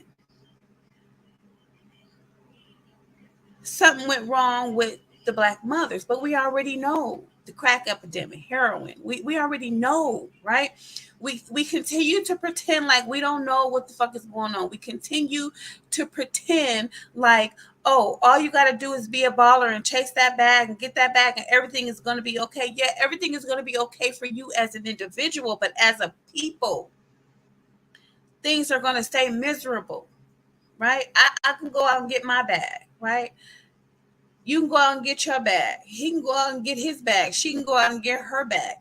But what about as a whole entire group of people? Can we all go out and get a bag like white people are doing, like Hispanic people are doing, like Asian people are doing? No, we're the minority amongst minorities, and then we're a minority amongst the majority that are getting bags. So how does that say we're winning as a group of people? We aren't. That means if Black women are being successful on the job, they're being successful in education, they're being, basically successful, it means that, nigga, it's time to get led by a bitch. Sorry with my friend. It's time to let the woman start leading because y'all not doing it right. So the saint and a sinner, as an as an individual, you're winning. You got your suit on, you got your music, you got your nice car, you got your friends, you got your females, as an individual, you're winning. You're getting that bag. You doing the damn thing. But what about every man that you look at? Can they say the same thing? When white men look at each other, they like, yeah, every last one of them, yeah, yeah, sup, yeah, yeah, you did that, you doing that. Asian men, yeah, got you, yeah, yeah. Every Asian man that you look, and even it's an assumption that every white man is doing good, every Asian man is doing good. But when you look at when the black man looks at the next black man, it's like, oh no, he might be out there getting that bag. Who knew? But when it comes to white men, they're like, they know they know them other white men out there getting that bag. When it comes to them Asian men, they know they out there getting that bag. When it comes to Hispanic men, they know them other Hispanic men is getting that bag. We only see individual black men getting that bag, right? Shaq, Kobe, LeBron James, uh, I'm from the old school, Emmett Smith, Novacek, and all them. You know what I'm saying? We see them as individuals, but as a collective group, nah. It might be time for y'all to start listening to women again, or maybe for the first time if you've never listened to one before. It might be time, but here's the thing with that. In this day and age, you don't have to be educated to get a bag. You don't have to have stable employment to get a bag, right? There is YouTube, Instagram, Facebook, TikTok, Patreon, Cash App. There's so many different ways to get money to where a lot of YouTubers just sit at home all day and make YouTube videos. A lot of people have learned the key to being a success.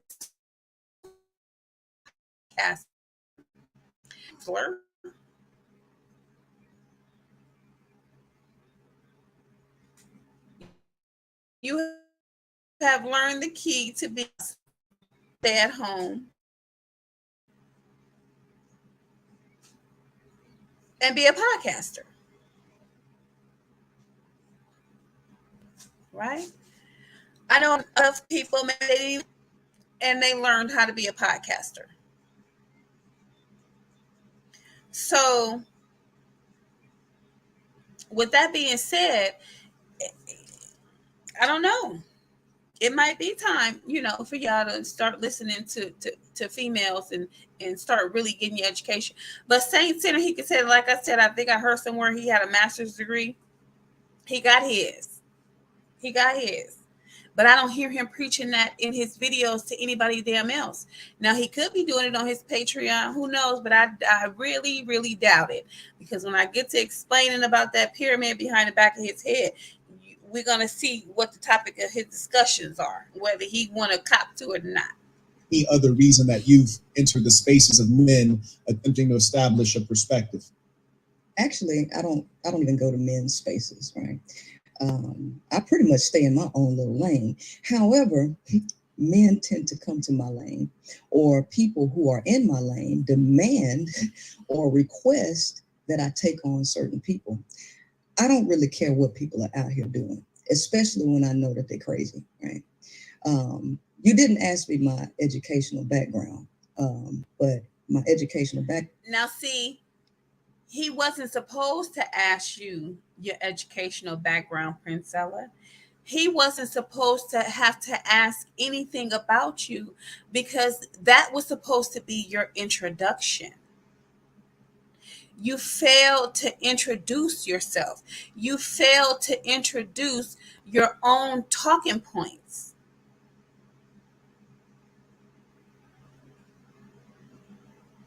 So you left yourself open.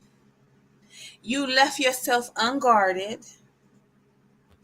And then you didn't even have anybody in your corner so you could castle. You couldn't protect yourself. No, there's no knight on the board for you. There's no pawns on the board for you. There's no rooks on the board for you. There's no king on a board for you, even though you tried to put a king on the board by saying you were still married. because your king is not in the king, that if you were going to use him as your king, he's not in the house, right? I think you should have stuck to the narrative of I'm single. I'm a single mother, right? It looked better being a single mother, being divorced, than having a husband that is not living in your home if you led with the fact that you're divorced. Because from my understanding, this is what you led with, the fact that you were divorced, and then all of a sudden now I hear that, oh, I'm still married and now I have to file for divorce again. I thought, they threw the case out, so I'm still married. Well, when did they throw the case out? When did you know they threw the case out? Because you were presenting yourself as a divorcee, right? So it kind of did you an injustice. It kind of it how do I want to say this? It made it look like you're saying stuff to fit your narrative. And like I said, I keeps it 100 over here. I don't cater to bullshit. I don't take people's sides because I like them and I know they're not telling the truth, or I know that they're wrong. I don't not take a side because it's a man talking, because it's a black man talking. I'm all about getting information out there. I'm all about giving my opinion on what it is I hear and what it is I see, irrespective of what damn group you a part of, or what you teaching, what you preaching, what you wearing, where you staring. It doesn't matter to me. So I'm gonna say what I need to say, or what I feel I need to say, or what I want to say. This is my channel, right? So I feel as if like you knew that you were still married and that you weren't divorced, but yet you led with the fact that, oh, I'm divorced. I don't know if you thought maybe you were going to look bad by saying you were still married, but now you're in a lesbian relationship. No, honey, there is no looking bad in this day and age. There's just no looking bad. Have you seen some of these BBLs out here, honey? There's no looking bad. I think you should have initially led with the fact that you are still married, but you filed for divorce, they threw it out, and now you have to file for divorce again. I think that's the route you should have went from the beginning, because it's like, oh, you were divorced, and it's like, oh, now you're married. It makes it look like I said, you're saying that to fit your narrative. You're saying it because people are calling you a single mother, and who gives a shit, right? If you can not care about what people are saying, then you're going to tell the truth at every turn, right? You ain't going to hide anything. Not to say that you have to tell all your information, because you don't have to confess shit to nobody, right? But when you're making yourself a public figure and you're going to put your personal information out there, let it be truthful. That's all I'm saying. Let it be truthful. Background in cellular molecular biology, so I kind of tend to stay. We'll get into that. Do you mind if, like, one thing we want to try to do is just to keep things neat? Not to say we won't get into that, we will, but just to keep things neat. If you say you finish an answer to a question and you want to go on to something else, we can definitely address that. But like, I'll just book in it there so we can respond on that one topic. Sure, no problem. Yeah, but I don't go into male spaces. No, I don't. Because I don't care what male space. Yeah, because I was asked to go there. I was asked to go there. How did you end up on Fresh and Fit? How did I end up on Fresh and Fit? So yeah. Now here's the thing with that. When she says I don't go into male spaces, right? And this is just my opinion. There's a better way to do that. Okay. Princella's whole thing is, I'm teaching Black women how to basically let go of Black men and stop fucking with them, right? So in order for me to do that, I have to know about Black men. So therefore, I'm going in men's spaces, because because where else am I going to learn about men from without being in their spaces. What am I going to learn about the today's man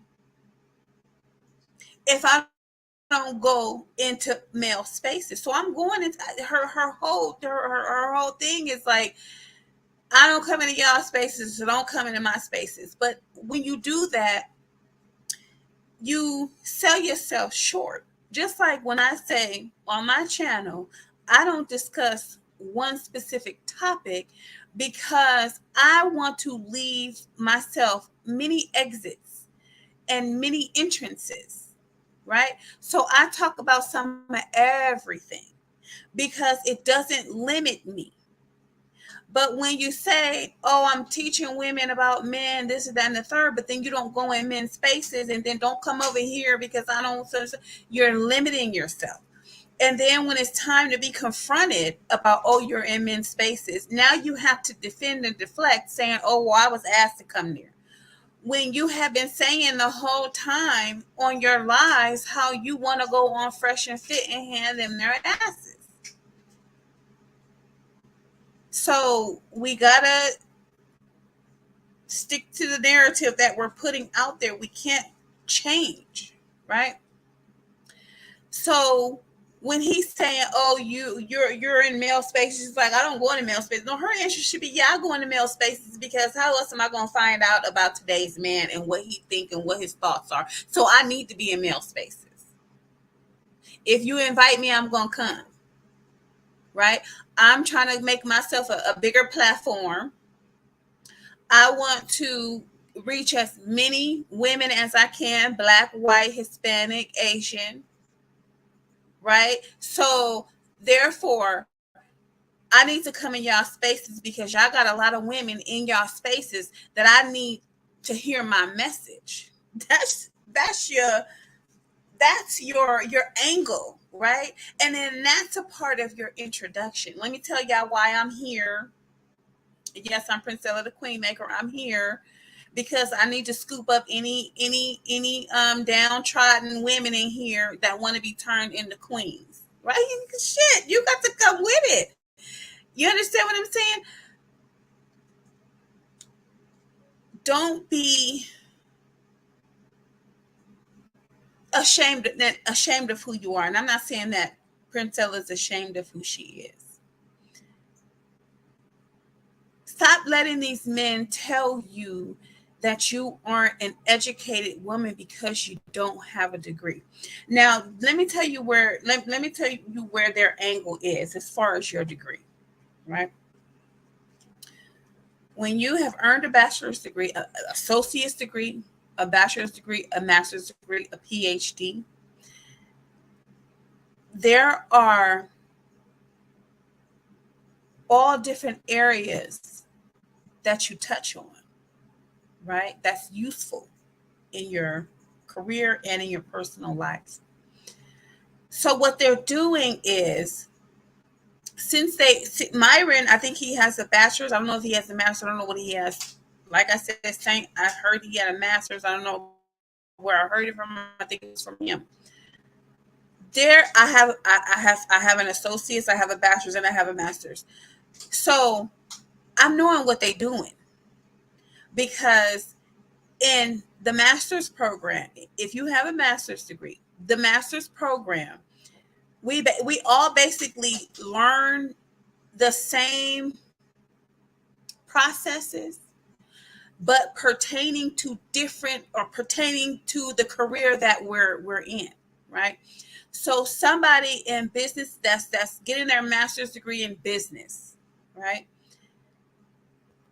They're learning processes that's geared to business, the aspects of a business, marketing, finance, whatever, advertise, whatever, right? And then a person like myself that's getting a master's degree in nursing, I'm learning the same processes, but they're towards nursing, right? So when I'm looking at him and I hear him say he had a master's degree, and even Myron with bachelor's degree, whatever he has, I'm knowing what they're doing.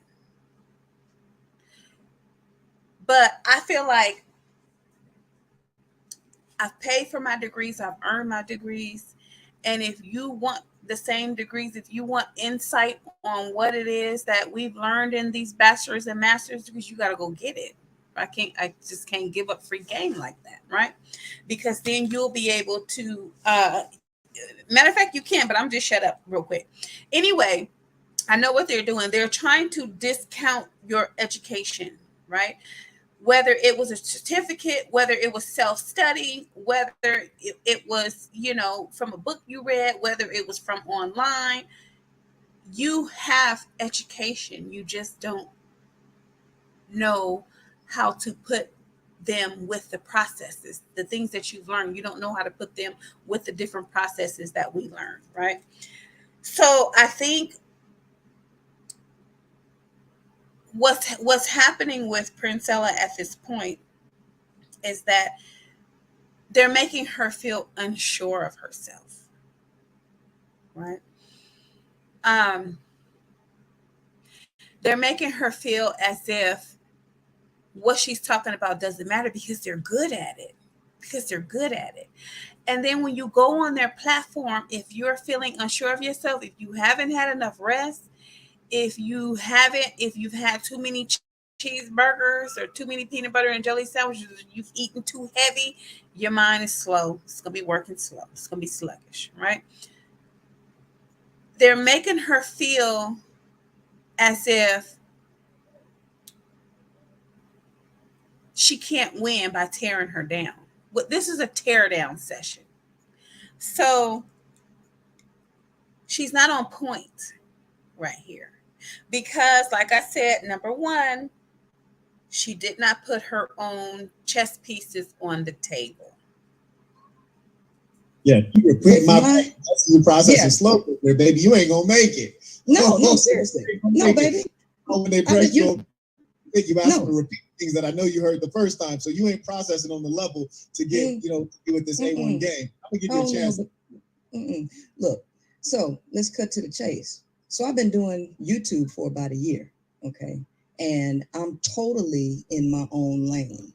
But the conversations that I have a lot of people requested that I talk to certain people, just like they requested that I talk to you, okay? I didn't come. Say again. What was my question I just asked you? What was my question? Your question is how I ended up on Fresh and Fit, right? Correct. How did you? And I just told you. And I just told you people requested that I go there, so I asked them to go there. Right? Okay, so you're saying the fans suggested it. Yes. Fresh and Fit to go on their show. Yes. Okay, so the actual answer to my question then is I requested to go on Fresh and Fit. So what you did, which is very common, No, what she should have said was, how did I end up on Fresh and Fit? I requested to go on Fresh and Fit after my subscribers and my viewers requested that I go on Fresh and Fit. And since I'm a podcaster, and since I do have a large audience, and they pay me for my content, naturally, I'm going to listen and I'm going to oblige them by going on Fresh and Fit. What's wrong with that?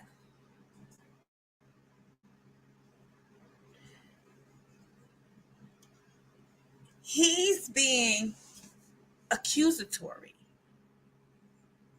He's playing offense and she's playing defense. And she doesn't play defense well because she's an offensive player, right? She doesn't know how to meet offense with offense. She's defending herself. She's defending a position that she never even got to put out there on her own. She's defending a narrative that he put out there and that he's on the offense of. So it's almost as if she's just sitting there and she's just taking blows and she has no defense.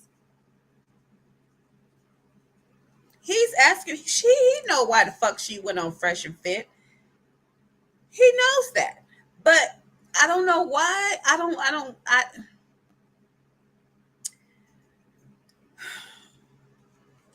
okay. Not only among females. Because that's what y'all like to do.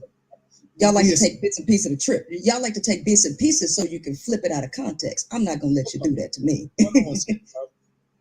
We usually assign to females that they don't take what's called accountability. They don't acknowledge what is within their control and within their decision making. So what you've done, hold on one second, love. I'll give you time to speak. Go ahead. What you've just done is I said, how did you end up on Fresh and Fit? Yeah. How did you end up there? Well, the answer is that you requested to go on Fresh and Fit. Well, how did I end up here then? How did I end up here then? See, what he's wanting to hear, or like I said, the way she should have said it was, I requested to go on Fresh and Fit after my audience requested me to go on Fresh and Fit. That's all she had to say. Would have been done. Would you mind? So what he, okay, let me I want to back it up a little bit. Let me try to back it up a little bit, because let me back it up and then I'll explain.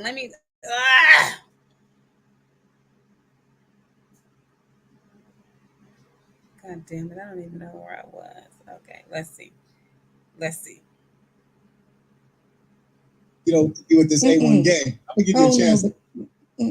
Look, so let's cut to the chase. So I've been doing YouTube for about a year, okay?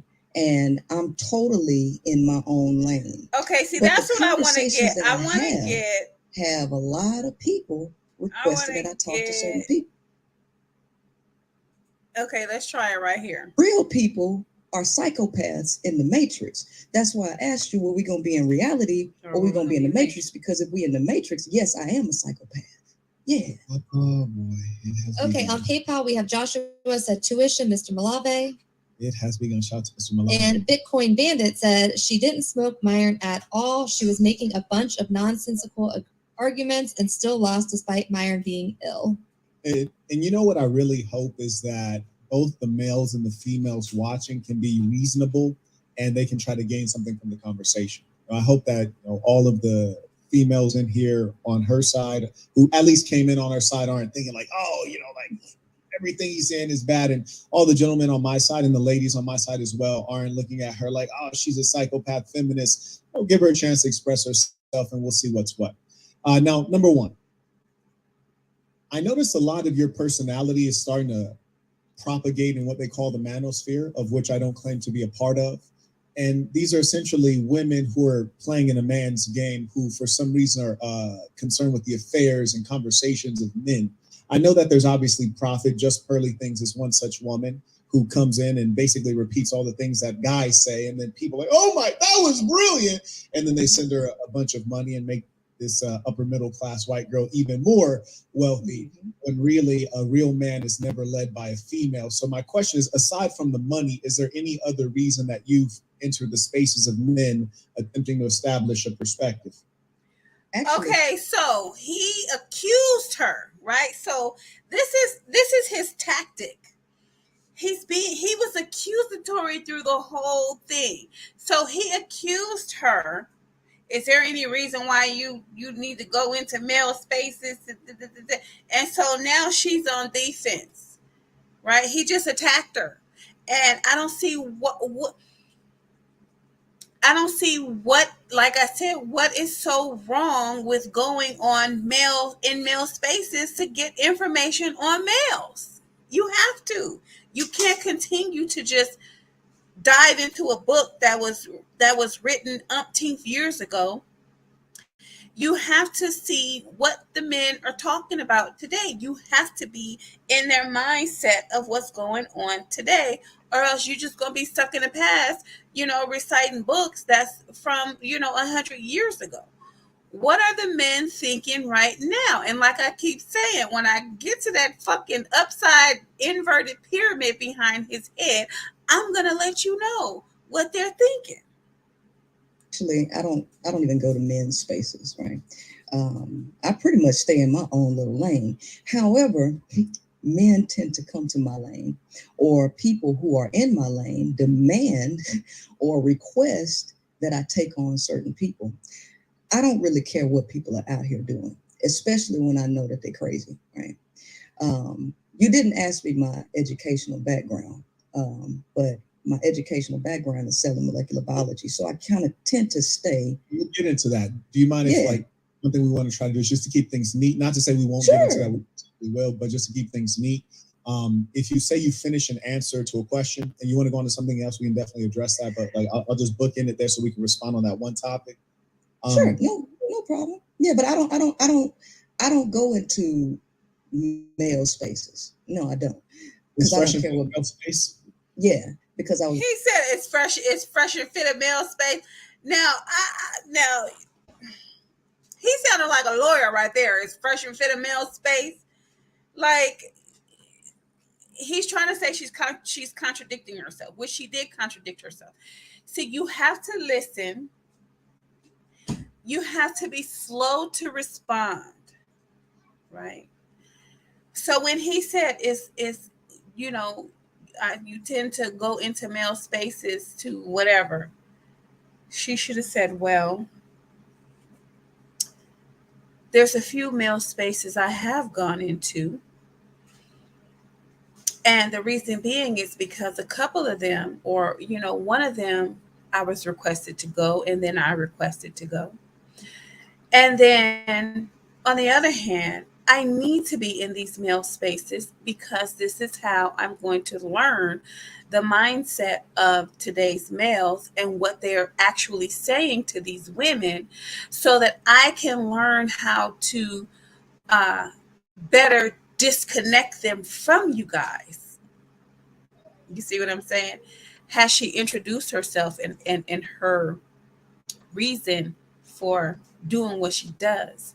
She could always go back to, I'm in these male spaces so that I can learn how to quickly disconnect these females from y'all abusive ways. And the only way for me to do that is to go into y'all spaces to listen to what you're talking about and what are you saying. Yeah, liken up. Yeah, liken up.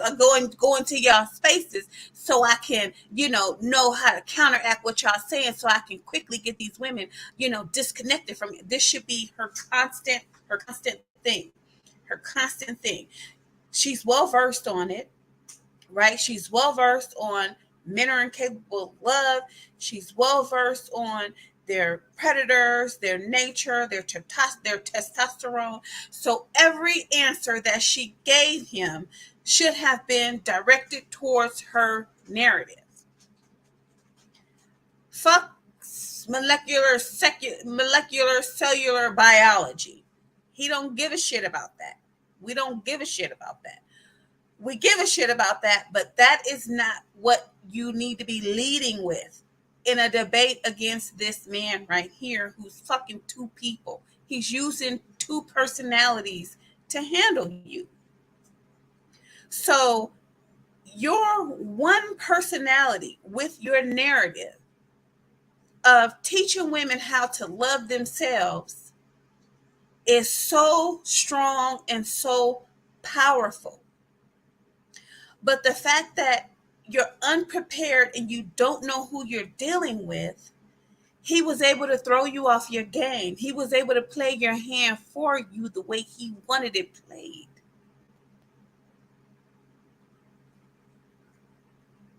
See, that's why I be out here in these YouTube streets, right?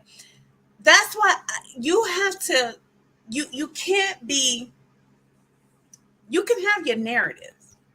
You can have your narrative 100%, but you can't cut yourself off from the majority of things. You can't just encircle yourself with people who agree with you. Example, Ken. I love Ken, right? Ken agrees with Princella. So she tends to lean towards him because he agrees with her narrative. He's still independent and does his own thing. He agrees, but he agrees with her narrative, right? She's cut everybody else off, thereby stunting her growth. You are not going to grow if you do not communicate and network with the people that you disagree with. Because this is the only way you're going to get insider information. This is the only way you're going to stay in the loop, right? And this is the only way you're going to continuously know how to defend yourself against red pill, the manosphere, a pimp, a hustler, a player, a gigolo. Or you got to talk to all of them. You can't just talk to the people that agree with you, right? So with me, there's a lot of people that disagree with me, but I'm gonna still talk to you because you still have valuable information that I need. I can't say, oh, you don't agree with me, so I'm not gonna talk to you. I don't even care what you're talking about. That can't do that. You stunt your growth. You should have, I don't know, you should have did your research. You didn't do your research. You didn't do your research, and you went into the lion's den, and you fucked up. We're gonna keep it 100. That was requested. I was asked to go there. I was asked to go there. How did you end up on Fresh and Fit? How did I end up on Fresh and Fit? So yeah, you repeat that's the process is slow there, baby. You ain't gonna make it. No, seriously. No, baby. When they press you asked to repeat things that I know you heard the first time, so you ain't processing on the level to get to do with this A1 game. I'm gonna give you a chance. Now, see, he wrong for that. He wrong for that because that's a valuable part of a conversation and having a dialogue. When a person asks you a question, you always repeat the question so that you make sure you have the question right, and the person that you're answering the question for makes sure you have the answer right. It also gives you a couple of seconds to gather your thoughts for a response. He wrong for that. Let the damn girl repeat the question. What's wrong with that? He's older than her. Then I heard like he was like 42 or something like that. He's in his 40s. He's older than her.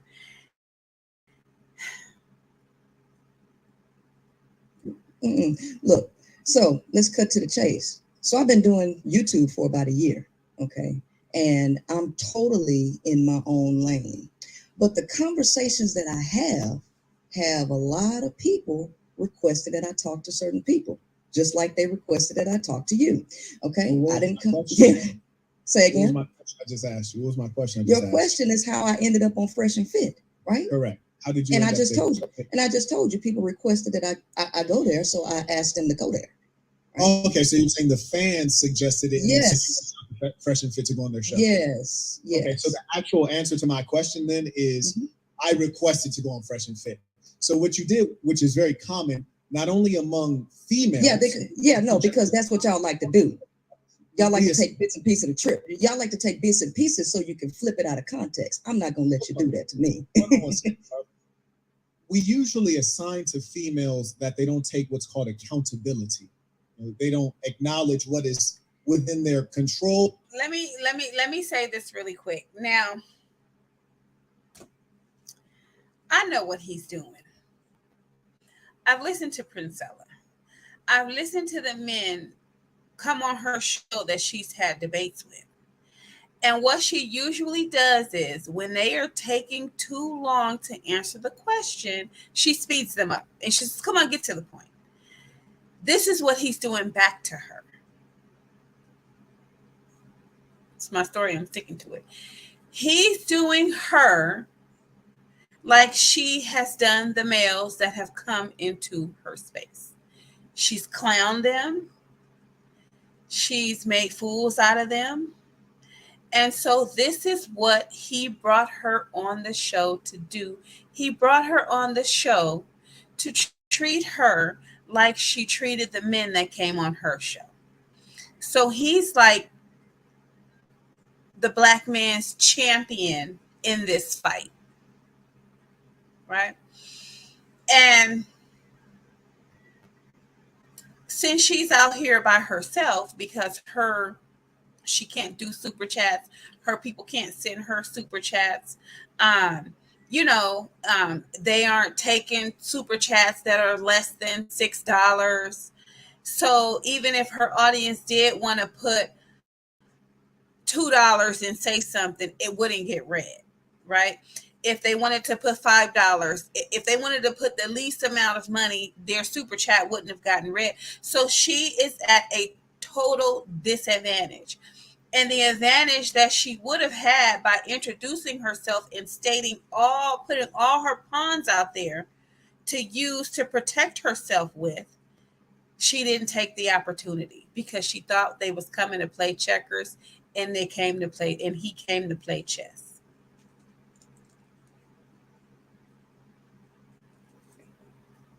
Role and within their decision making.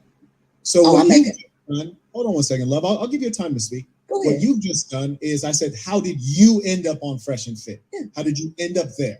Well, the answer is that you requested to go on Fresh and Fit. Well, You how did I asked end up to here go. then? How did I end up here then? Would you mind not interrupting me? I think we just said I promise you I will stop talking and I will yield the floor completely. But if you allow me to complete a sentence, right? Yeah. So you requested to go on Fresh and Fit, but instead of just saying that, which is flat out what it was, and there's nothing wrong with that, you said, oh, well, my fans had told me I should go on there. And so following the advice of my fans, then I asked them to go, and that's how I ended up on it. Now, we already know that he did his research on how she got on Fresh and Fit. He already knows that she was saying, oh, I want to get on Fresh and Fit, because I've been on her lives hearing her say, or listening to her videos, and when she did her lives or whatever, Fresh and Fit, Fresh and Fit, Fresh and Fit, Fresh and Fit, right? There's nothing wrong with that, okay? What she fails to realize is that these people, what does he have? I think he has like 100. He has over 100,000 viewers. This man has a large platform, right? When they have platforms and subscribers that's that large, there's a team behind them. There could be a team of one or two or three, and they're going out there and they're getting paid to do research for this man, right? So you better believe that they went out there and they did all kind of research and pulled up all kind of videos and watched probably hours and hours of Princella's lives and different things of that nature to pull his talking points out. But Princella didn't do this. And this is what has her at a disadvantage. This is what ultimately ended up allowing this man to hand her ass to her and not even address the topic, who is really the prize. This man already knows who the prize is. He already knows it. He don't need to hear it from her. This is what she's not understanding, right? But you have to know, first of all, who you're dealing with, their thought pattern, their main talking points that they use, who they have on their shows. From what I've seen on just the small amount of research I've done on this man today, he don't even fuck with black bitches.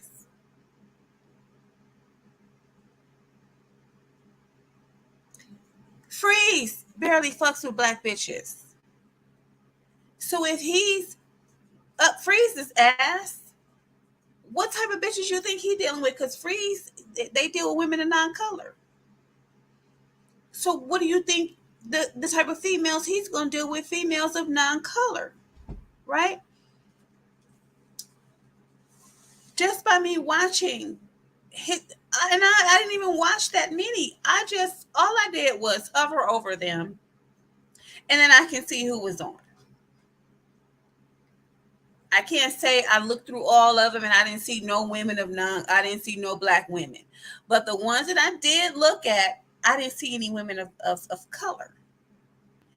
Even in this little video clip that he put on before the show, they were preferences. And then the black chick that was on there, she was with her black dude. It wasn't for him. So first of all, you're talking to a man that's probably a passport bro or a part of the manosphere or a part of Red Pill, whatever it is. This is who you're talking to.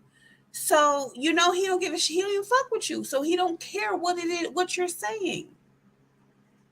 So it's like you're totally unprepared. He got and since he doesn't mess with black bitches, when a black man don't fuck with black bitches, what is their main purpose for coming in contact with them or even having a dialogue with them or supposed dialogue with them?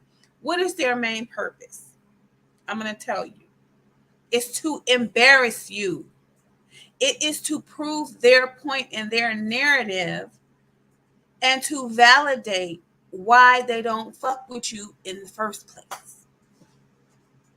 So once you realize you're talking to a manosphere man, you might as well not even talk to him, right?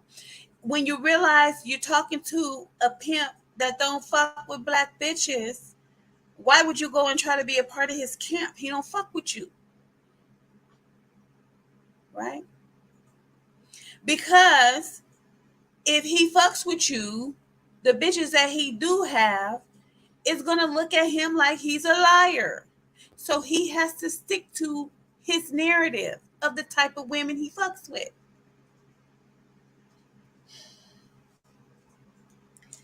Um, Nellie Fuller always says when somebody asks him, hello, Mr. Nellie Fuller, how are you doing?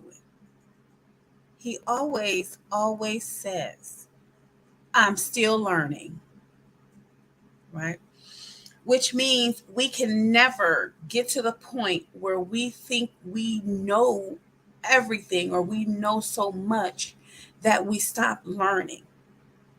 And this is what happens when you cut yourself off from a whole group of people. You stop learning. Now, I mean, when you feel like you don't need to learn from them, when they are the main point of your narrative and your podcast, you're doing yourself a disservice because now you're just going to keep repeating yourself and repeat. You're not going to have any new information to give to them.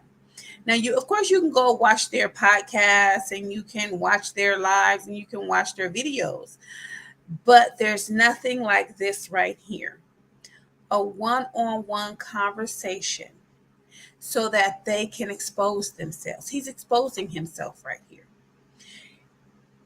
This is just continuing to validate to black women of how these men with preferences are going to stay treating us. Now, of course, we don't have to keep talking to them to know that. But however, we want to know if they softening up. We want to know if anything has changed. You got to talk to them. The only way for you to really keep your narrative going and to really give your audience fresh and new information is you got to talk to these fools. I'm sorry, it is what it is. You got to talk to them because you have to continue to give them real live performances. Sometimes you have to put yourself in the fire in order to get the information. What the fuck is wrong with this phone? So come on now. Come on it. You see, that's a big long story when the reality is why not just say I asked to go on, which is the truth of the matter. Because I'm sure you're the whole truth. No, the entire truth. Yeah, I see you're getting out of control. You're not going to be a good representative for these women if you're showing them that you can't engage in dialogue. You have to stop talking to listen, and I'm going to at some point stop talking so that I might listen to you, and I'm going to listen to you sincerely. I do want to hear from you. So rather than taking accountability and saying I chose to go on there because I asked them, you can't blame your fans because then it would seem that you're doing everything your fans asked you to do, because I trust they've asked you to do many things that you've not done. They've made many recommendations that you've not taken. So that's something that you chose to go into a male space, probably for the benefit of your own exposure and clout. And there's nothing wrong with that. I now yield the floor to you. Okay. He's right. He's right. Like I said, I'm he's right. Right? you have to own who you are and what you stand for. If you don't own it, if you playing tricks and you are contradicting yourself, and you're not sticking, you're not truthful about who you are, you're going to always run into problems like this, right? These men in the black manosphere, they are so well versed, they are very disciplined, right? They are cold, they're they're calculating, they're um they stand firm on their manhood and what it means to be a man to them. They are well studied on women, right? This man is a gatekeeper, right? This is why he's not playing the king's position, because he's a gatekeeper. Matter of fact, he can't play the king's position because he has no kingdom. I like Cynthia G, all these kings out here with no kingdoms. He can't play the king position. But let me tell you why he's so powerful. Because he accepts the fact that he cannot play the king's position. So he's not whining, he's not griping, he's not moaning about, oh, I want to be a king and I want to be a king and I want to. He knows that that is not a possibility at this point in time. So he's accepted positions that he can play. He can play a knight. He can even he can play a knight. He can play a rook. He can play a bishop. He can play a pawn. That's what makes him so powerful, because he's standing in his truth and he knows who he is. You can't be a wishy-washy person. You can't forget what you said. But if you tell the truth, you don't have to remember the lie. And not to say that Princella's lying. I think she's just shook. She's shook because he keeps doing the saint and sinner, passive aggressive. That's what I'm looking for. Passive aggressive, and he's going to deny that. But he's passive aggressive. He's perturbed that she keeps interrupting him.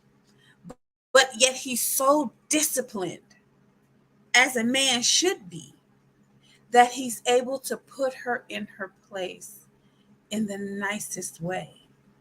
He's checking her. However, this is what she does to men that come on her podcast.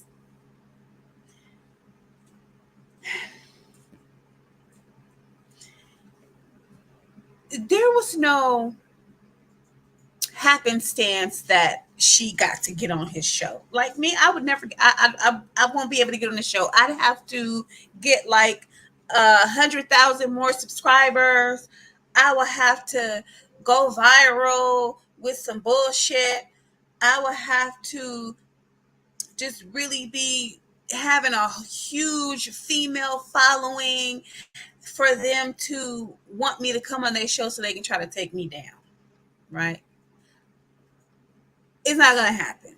I'm already in my truth. I'm already in my reality. I'm a small channel. I appreciate my listeners and my subscribers. And I'm cool with just giving my commentary. But this was no happenstance that she was able to get on his show. Because of the fact that she has been handing so many people their asses, she made herself a target, of course. But my thing is that she should have been prepared She should have realized that. She should have known that.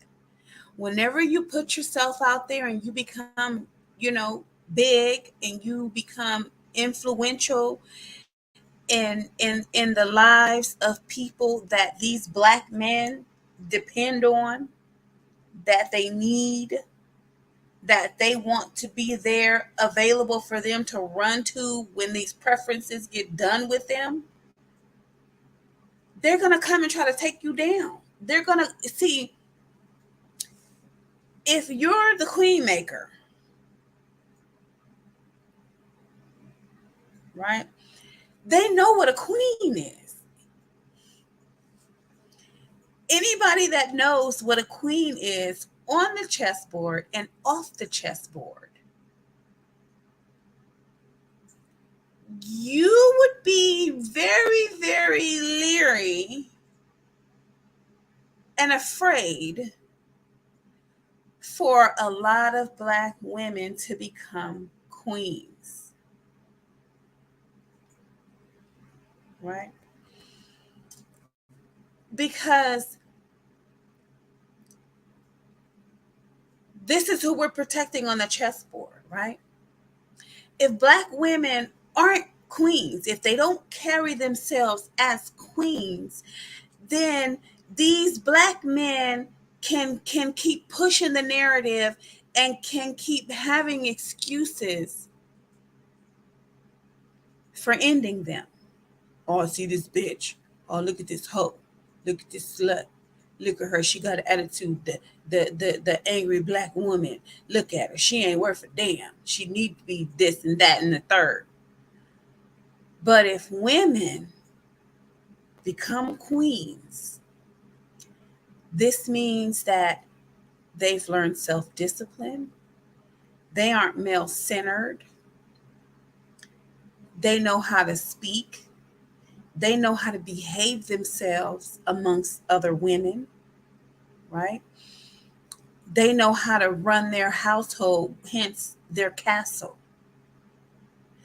They'll be able to recognize a threat, which is any man that's coming to threaten them or their environment. They'll recognize when a threat is to their children, to their daughters, right? They'll know how to manage their finances. They'll know how to do everything that a queen is supposed to know how to do, which requires her to be protected. But these niggas is lazy. We all turned into a bunch of queens. They not gonna they not what the fuck how they gonna protect us? Right? But they like the fact that we beat each other up, we pull each other's hair out, we fight over them, we sleep with each other's men, we don't watch each other's kids.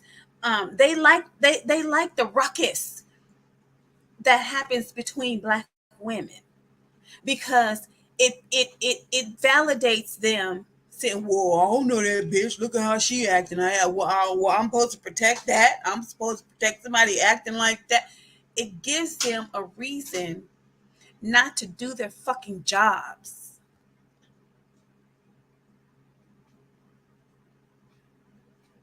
So no, Princella, even though you're 100% right in your narrative, they don't want you out there pushing it. Because to become a queen is to come into your full power as a woman. They like the fact that we still act like little girls. They like the fact that we don't spend our money right. Right? They like the fact that we focus on weave and eyelashes and we getting BBLs and we doing a bunch of dumb shit as grown ass women. You got women out here with 5 kids dying from a BBL. Fuck you need to be what the fuck you want a BBL for? Right? They like it. They like the buffoonery that we're showing. Because as long as we stay distracted while they go and mess with their preferences, we'll be there when they decide, when these preferences decide they don't want to mess with them anymore. Now, we have gotten through 13 minutes.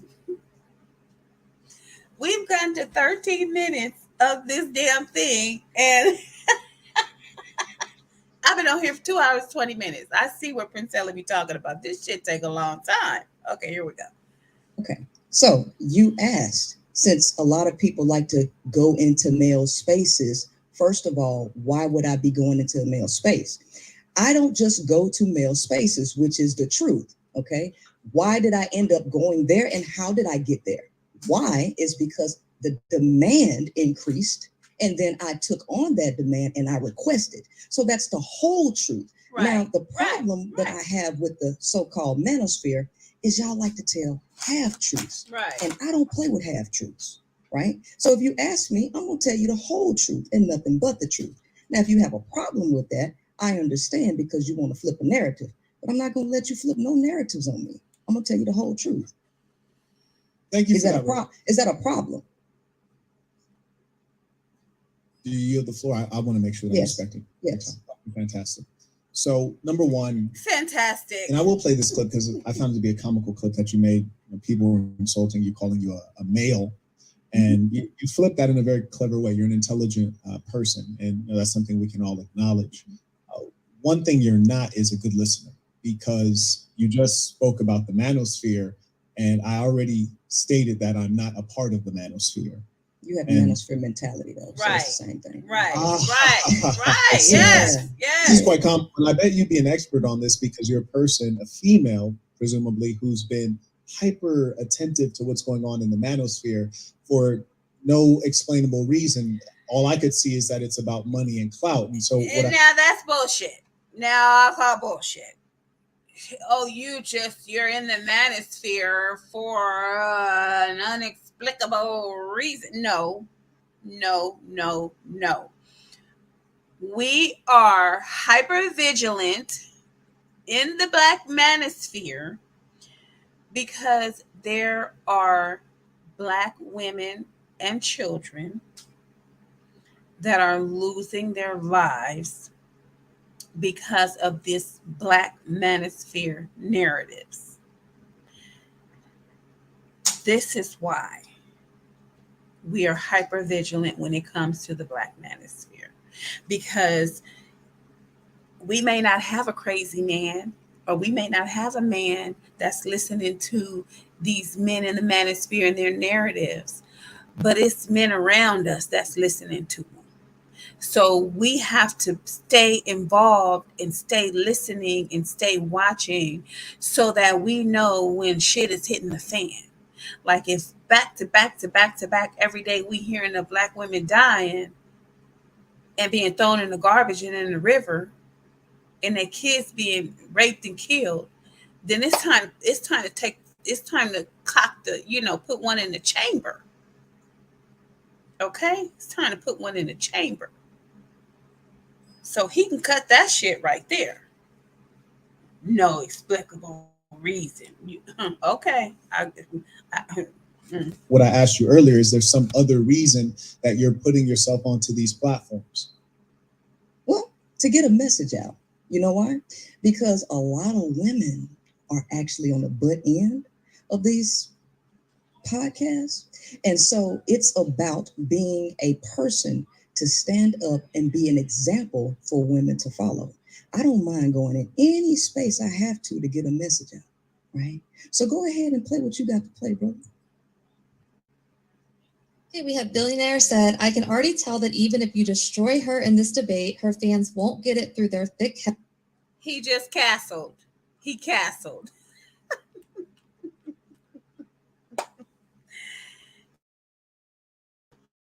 He castled. Hold on, I need to get my with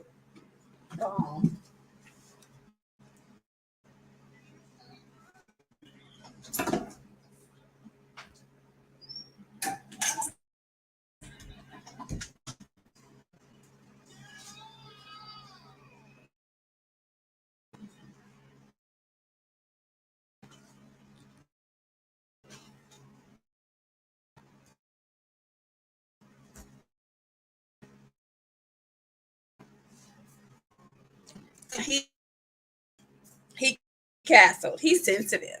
He's very sensitive. He's very sensitive. Every time, yeah, he's very sensitive. Oh my goodness. Heads just off these insults already. I hope you all have an open mind and willingness to learn. Indeed. You caught up? Okay. So, number one, I think that you've already misrepresented women. For example, you stated that women are on the butt end of these podcasts. No, women are not on the butt end of these podcasts. Harlots, promiscuous women, women with low IQs are on the butt end of these podcasts, because the fact is, an average, everyday, respectable woman who's a professional would never show up on one of these podcasts. So these podcasts overrepresent only. He got a point there.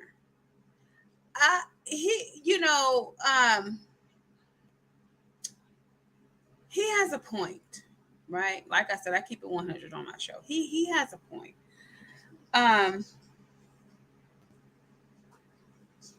The women that go on Fresh and Fit, they are harlots, right? I don't care how much they say this nigga proposed to them, and they've been in a relationship for 2 months and a year, and they just got out of a relationship.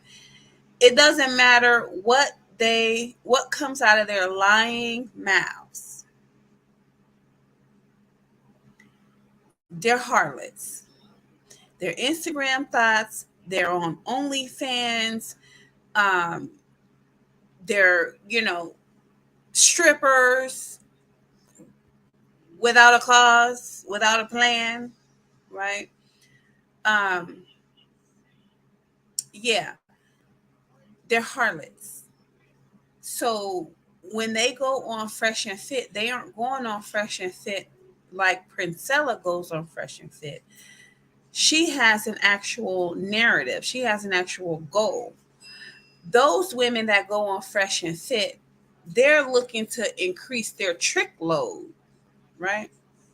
They're looking for the exposure to so that when the tricks come into the strip club, or want to view them on OnlyFans, they're using that as an exposure to get themselves seen.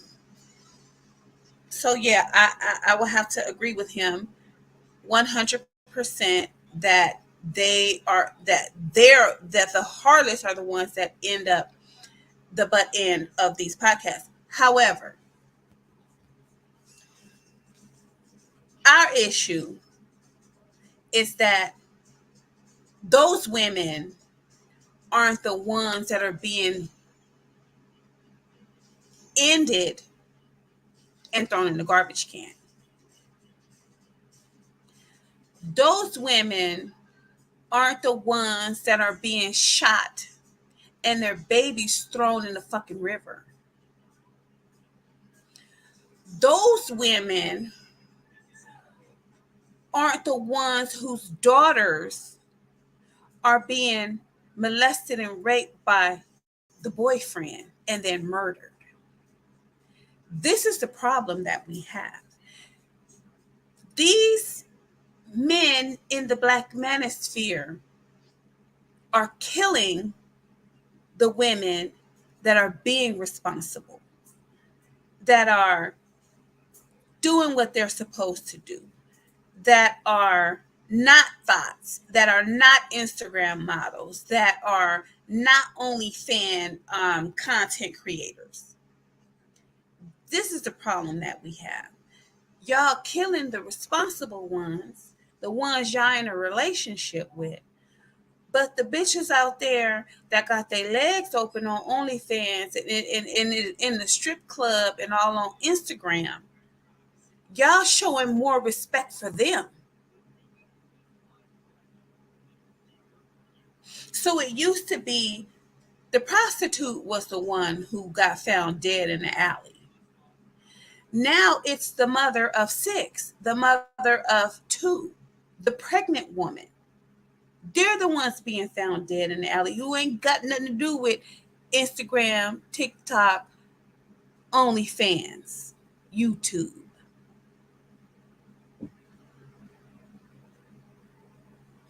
That's our problem. And it would still be our problem if those types of girls that go on Fresh and Fit were ending up in the garbage can. It's still our problem. So you full of shit right there. OnlyFans girls, they overrepresent women who sexualize themselves for money, i.e., high tech prostitutes. So those are the subsection of females that are represented, and they go on there willingly. So you're already lying when you're suggesting that women on that particular podcast, or all podcasts that speak about we women? can't speak about all podcasts. That would be literally impossible. But that particular podcast is one of the most popular ones in the world. That being the case, they reach a wider audience, and they've been copycatted by many different podcasts. It's worth talking about them. Right. And they still have the same talking points about women in general, right? So yeah, they'll have your little OnlyFans girls come up there, but their entire thing is to denigrate women in general, right? In general, you're right. As if independent women aren't trash. Do you? Right. So let me just say this really quick. I was listening to Fresh and Fit one time. I don't know if I was listening while they were doing the live, or if I was listening after they did the live. I just happened to come up upon it. But Myron had said, "Oh, somebody asked him. One of the girls asked him, well, he said, why do you think the women in my culture wear the hijab?" And I don't know. I think the girl was like, I don't know. And she was like, because he said, because they don't know how to appropriately dress. I was like, if I would have had some water in my mouth, or if I would have had some coffee in my mouth, it would have went all over the screen. No.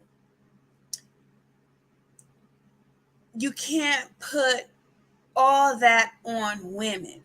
The reason they wear the hijab is so that it could be because they don't know how to appropriately dress, or because the men don't know how to keep their dicks from getting hard off of seeing some skin. Could that have been the reason they have to wear the hijab? Because them niggas over there can't control their penises like Princella preaches all the time, teaches all the time. They lack self-control. They're predators. All they think about is sex. So could it be that they wear the hijab so that they can help keep the minds of the men clean? Because I guess if you see no evil, you respond to no evil, I guess, right? So look at how Myron put that on women. Oh, they wear the hijab because they don't know how to dress. No, y'all make them wear the hijab because y'all can't keep y'all dicks from getting hard from seeing them walk down a damn street. How about that? How about the truth? Do you have a problem with independent women, Mr. Center? First off, so you just asked me a question. So number one thing I've not done is have I insulted you so far? No, I haven't insulted you either. Okay. So in case you didn't know, no. See, I don't know what's going on with Princella. He said, have I insulted you so far? Yes, the fuck you have, motherfucker. See, here's the thing. Here's the thing. She is caught up in the fact that he's an older man. She's caught up in the fact that he has a master's degree. She's caught up in the fact that he has on a suit, whatever the fuck it is you want to call that he got on. She is not prepared. She's not prepared in mind and she's not prepared in appearance, right? Therefore, she's not confident. He has been insulting her since he opened his mouth. Feminist, psychopath, you know, what else? All those. So what the fuck? Yes. Why would you say no? Like what the fuck is going on? Yes, he has insulted you. And it took her too long to insult him back. And then the way she insulted him, it was just like, well, but he was dropping bombs on her and she was just sitting there letting it happen. It's like, what the fuck is going on? And then to say, oh, well, he say what he want to say because when I get over to my platform, no, you don't let somebody annihilate you and then you go on your podcast and you talk about no, and you try to say, oh, cause he wouldn't let me do this, cause he wouldn't let me do that. That's not that wasn't the point of you going over there. The point of you going over there wasn't to get your ass handed to you. Your point for going over there was to hand him his ass. However, he's slick and you didn't do your research because you thought that you were going to be talking to the educated saint and not the pimp, right? You thought that you were going to go over there to have this educated conversation, this educated debate with this man that has a master's degree and that talks so proper and that, has on his behind him the power and something about the woman's love or some shit like that. Yeah, he fooled you. He fooled you. You should have done your research. I think you do know. I think you watched a good amount of my content. The moniker is the saint and the sinner. And for short, people call me the saint. You could also call me Marquette Burton. Passive aggressive is not something that I respect because I'm a masculine man. I'm aggressive, which is to say, if you want to come for me, be aggressive, be straightforward, and I will crush you. I agree with coming at him, being straightforward. Yes, be aggressive. Be as aggressive with him as he is with you. But he is passive aggressive. He just doesn't understand that his behavior is passive aggressive.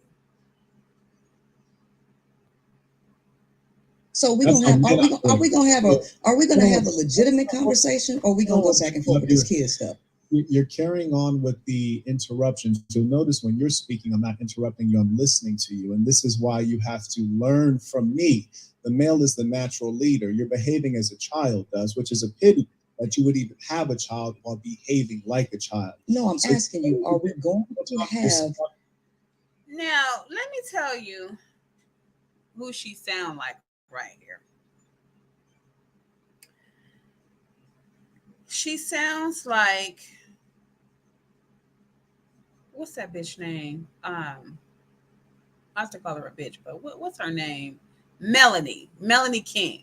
When Mike TV was handing Melanie King her ass, she was basically sitting there taking it. And it was kind of like, oh, well, what happened to the big bad, Melanie? Where the fuck did she go? And that's what it kind of feels like right here. Like he's just handing you your ass, and it's like, well, where did big bad Princella go? Like, what the fuck? Stop letting these men fool you. He fooled you. He put on a suit. He shaved his head. He got his proper talk out. He presented himself as this, educated lame. And you fell for it when actually he's PIMP. And he's the calm, cool, collected PIMP. Right? He has an image to he probably got some hoes on payroll, or just, well, not on the payroll, but some hoes probably got him on the payroll, right? And he's also flossing for them, or potential hoes, right? He's also showing how you can put a woman in her place without using your hands. You can put a woman in her place without getting angry, right? He's well versed on mind games. He's well versed on psychology. I'm sitting here, I'm just like, damn, what a waste of an education. An actual conversation, or are we going back with a power struggle? You're still talking while I'm talking. And that is showing that you're not a civilized person. You are an example to. He sounds like Myron. You're talking while I'm talking. No one. And the reason that I address this is because, number one, when you keep calling me the sinner, you're being passive aggressive. It's just mere silliness. And so what I'm inviting you to do is to step out of the silliness and be civilized, so that we might have a productive conversation that might benefit some of the persons who are watching. Bullshit, because you have been insulting her this entire time. You have been the one that has been uncivilized. And just because you put it in a nice way, or just because it didn't come out angry, and just because it didn't come out sounding like you were name calling, you were name calling. But you were very poised while doing so. I don't know who you think you're talking to. I don't know, you know, what the fuck is going on here, but you are the one that is being uncivilized. You are the one that's being very, very childish. Because, in my opinion, you should have did a few commercials or some shit, like advertise some gear or some merchandise or something before you got into the real topic of who is really the prize, right? And actually what he's doing is he's already answering that question.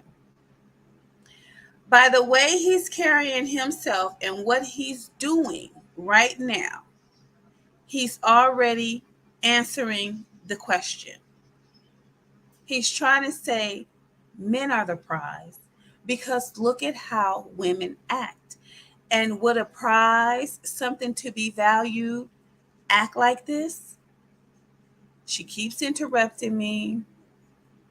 She's not listening. So what kind of prize is this? He's mind fucking you, and I would have never even went on there with him without doing no significant research.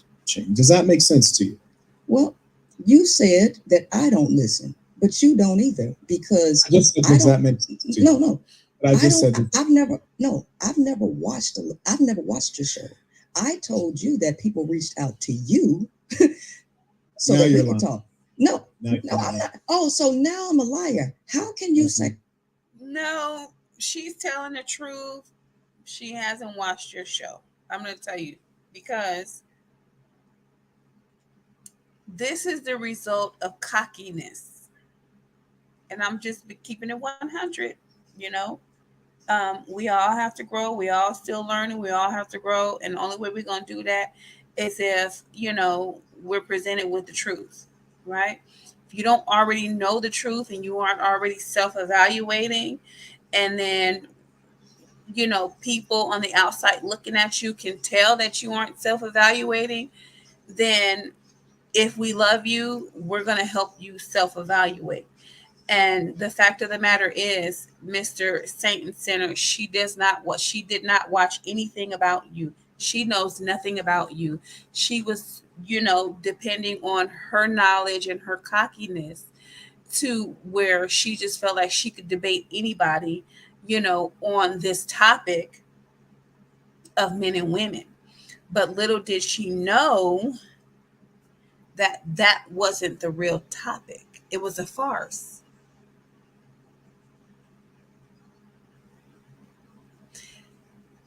who is really the prize was an illusion. It wasn't the real topic. It wasn't the real motive. It wasn't the real topic of debate. And then he said, fuck it. I'm going to just answer the question and debate her on it without her even. He's debating you, right? He's debating you. He's telling you men are the prize because look at how you're acting. When you understand that there's more than one way to skin a cat, you'll recognize a whole lot of shit, right?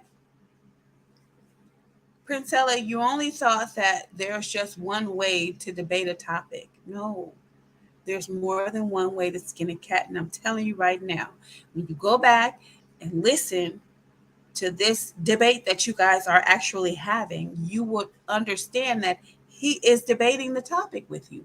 He's just not coming straight forward. So he's making you, he's answered the question, men are the prize. And now he's making you show why he's right. Say I'm a liar. How can you say that I'm a liar, that I don't watch your content? Are you just that? Are you just that ego driven to believe that everybody watches your content, sir? No, people reached out to you to talk to me, and they kept reaching out to me to talk to you. I didn't know who you were until people started reaching out saying, talk to this guy. So, no, sir, I don't watch your content and I don't know who you are. So if you think me calling you the sinner is passive aggressiveness, no, sir, I'm just actually being introduced to you. So if you would like to be called the saint, I'll call you the saint. I don't have a problem with that.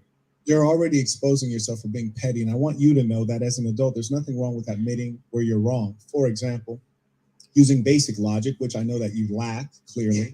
Yeah, I'm petty. One second. Petty. If you were to call someone by a shorter version, she lacks basic logic, showing why women aren't the prize, because he thinks it's about all women, right? It gets worse from here. If you guys want to go ahead and watch it on your own, I mean, this is basically it in its entirety. All he did was insult her throughout the entire live. Told her she didn't listen, told her to stop interrupting, asked her why she kept interrupting, and it didn't go well for her because she didn't do her research. However, I do want to address this one question that the saint and the sinner had to ask her. He asked her, what do you build? He said, what do you build? Tell me what you build, and then I'll tell you what I build. And you have to know thyself as a woman, and you have to know a woman and what we build. What a woman builds is she builds the children. She builds a baby. A baby is built inside of her so that when it grows up, now it can turn around, reach back, and build for the world.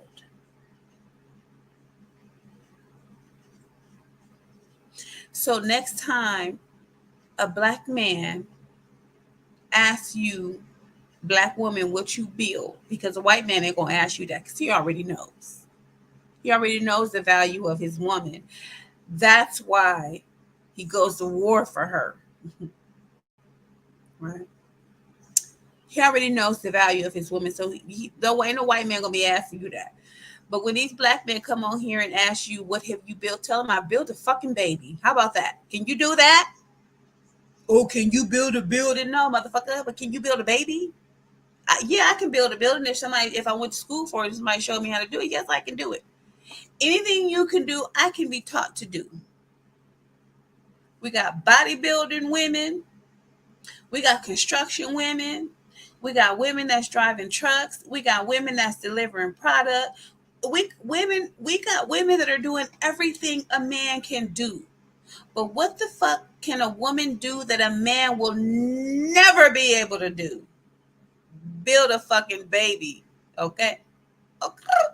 So we always gonna have that one up on you. Okay. Now ask that fucking stupid ass question again. What do you build?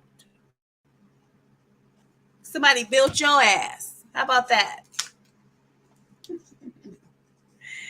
Anyway, I want to go. I can't do it. It's long. I've been up here 2 hours and 50 minutes. I need to go to bed.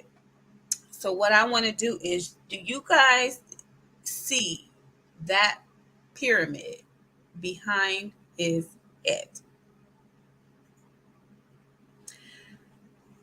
I couldn't read the other pyramids or the other levels under that pyramid, but it says a woman's love, right? This motherfucker. It says a woman's love, right? However, he would have his women in his chat. Oh, they're so for him. They were spewing out all kind of insults to Princella. They had a mouthful of shit to say. I wonder what they would say after I hand them their ass using this pyramid that this motherfucker got up here right now.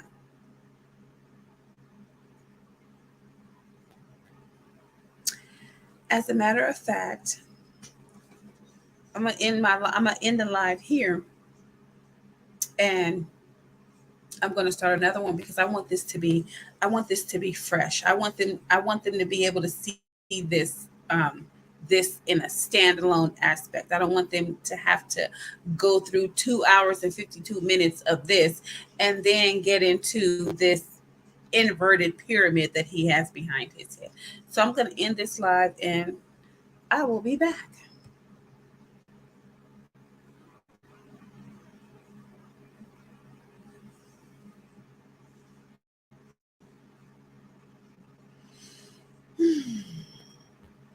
You get to give me some coffee.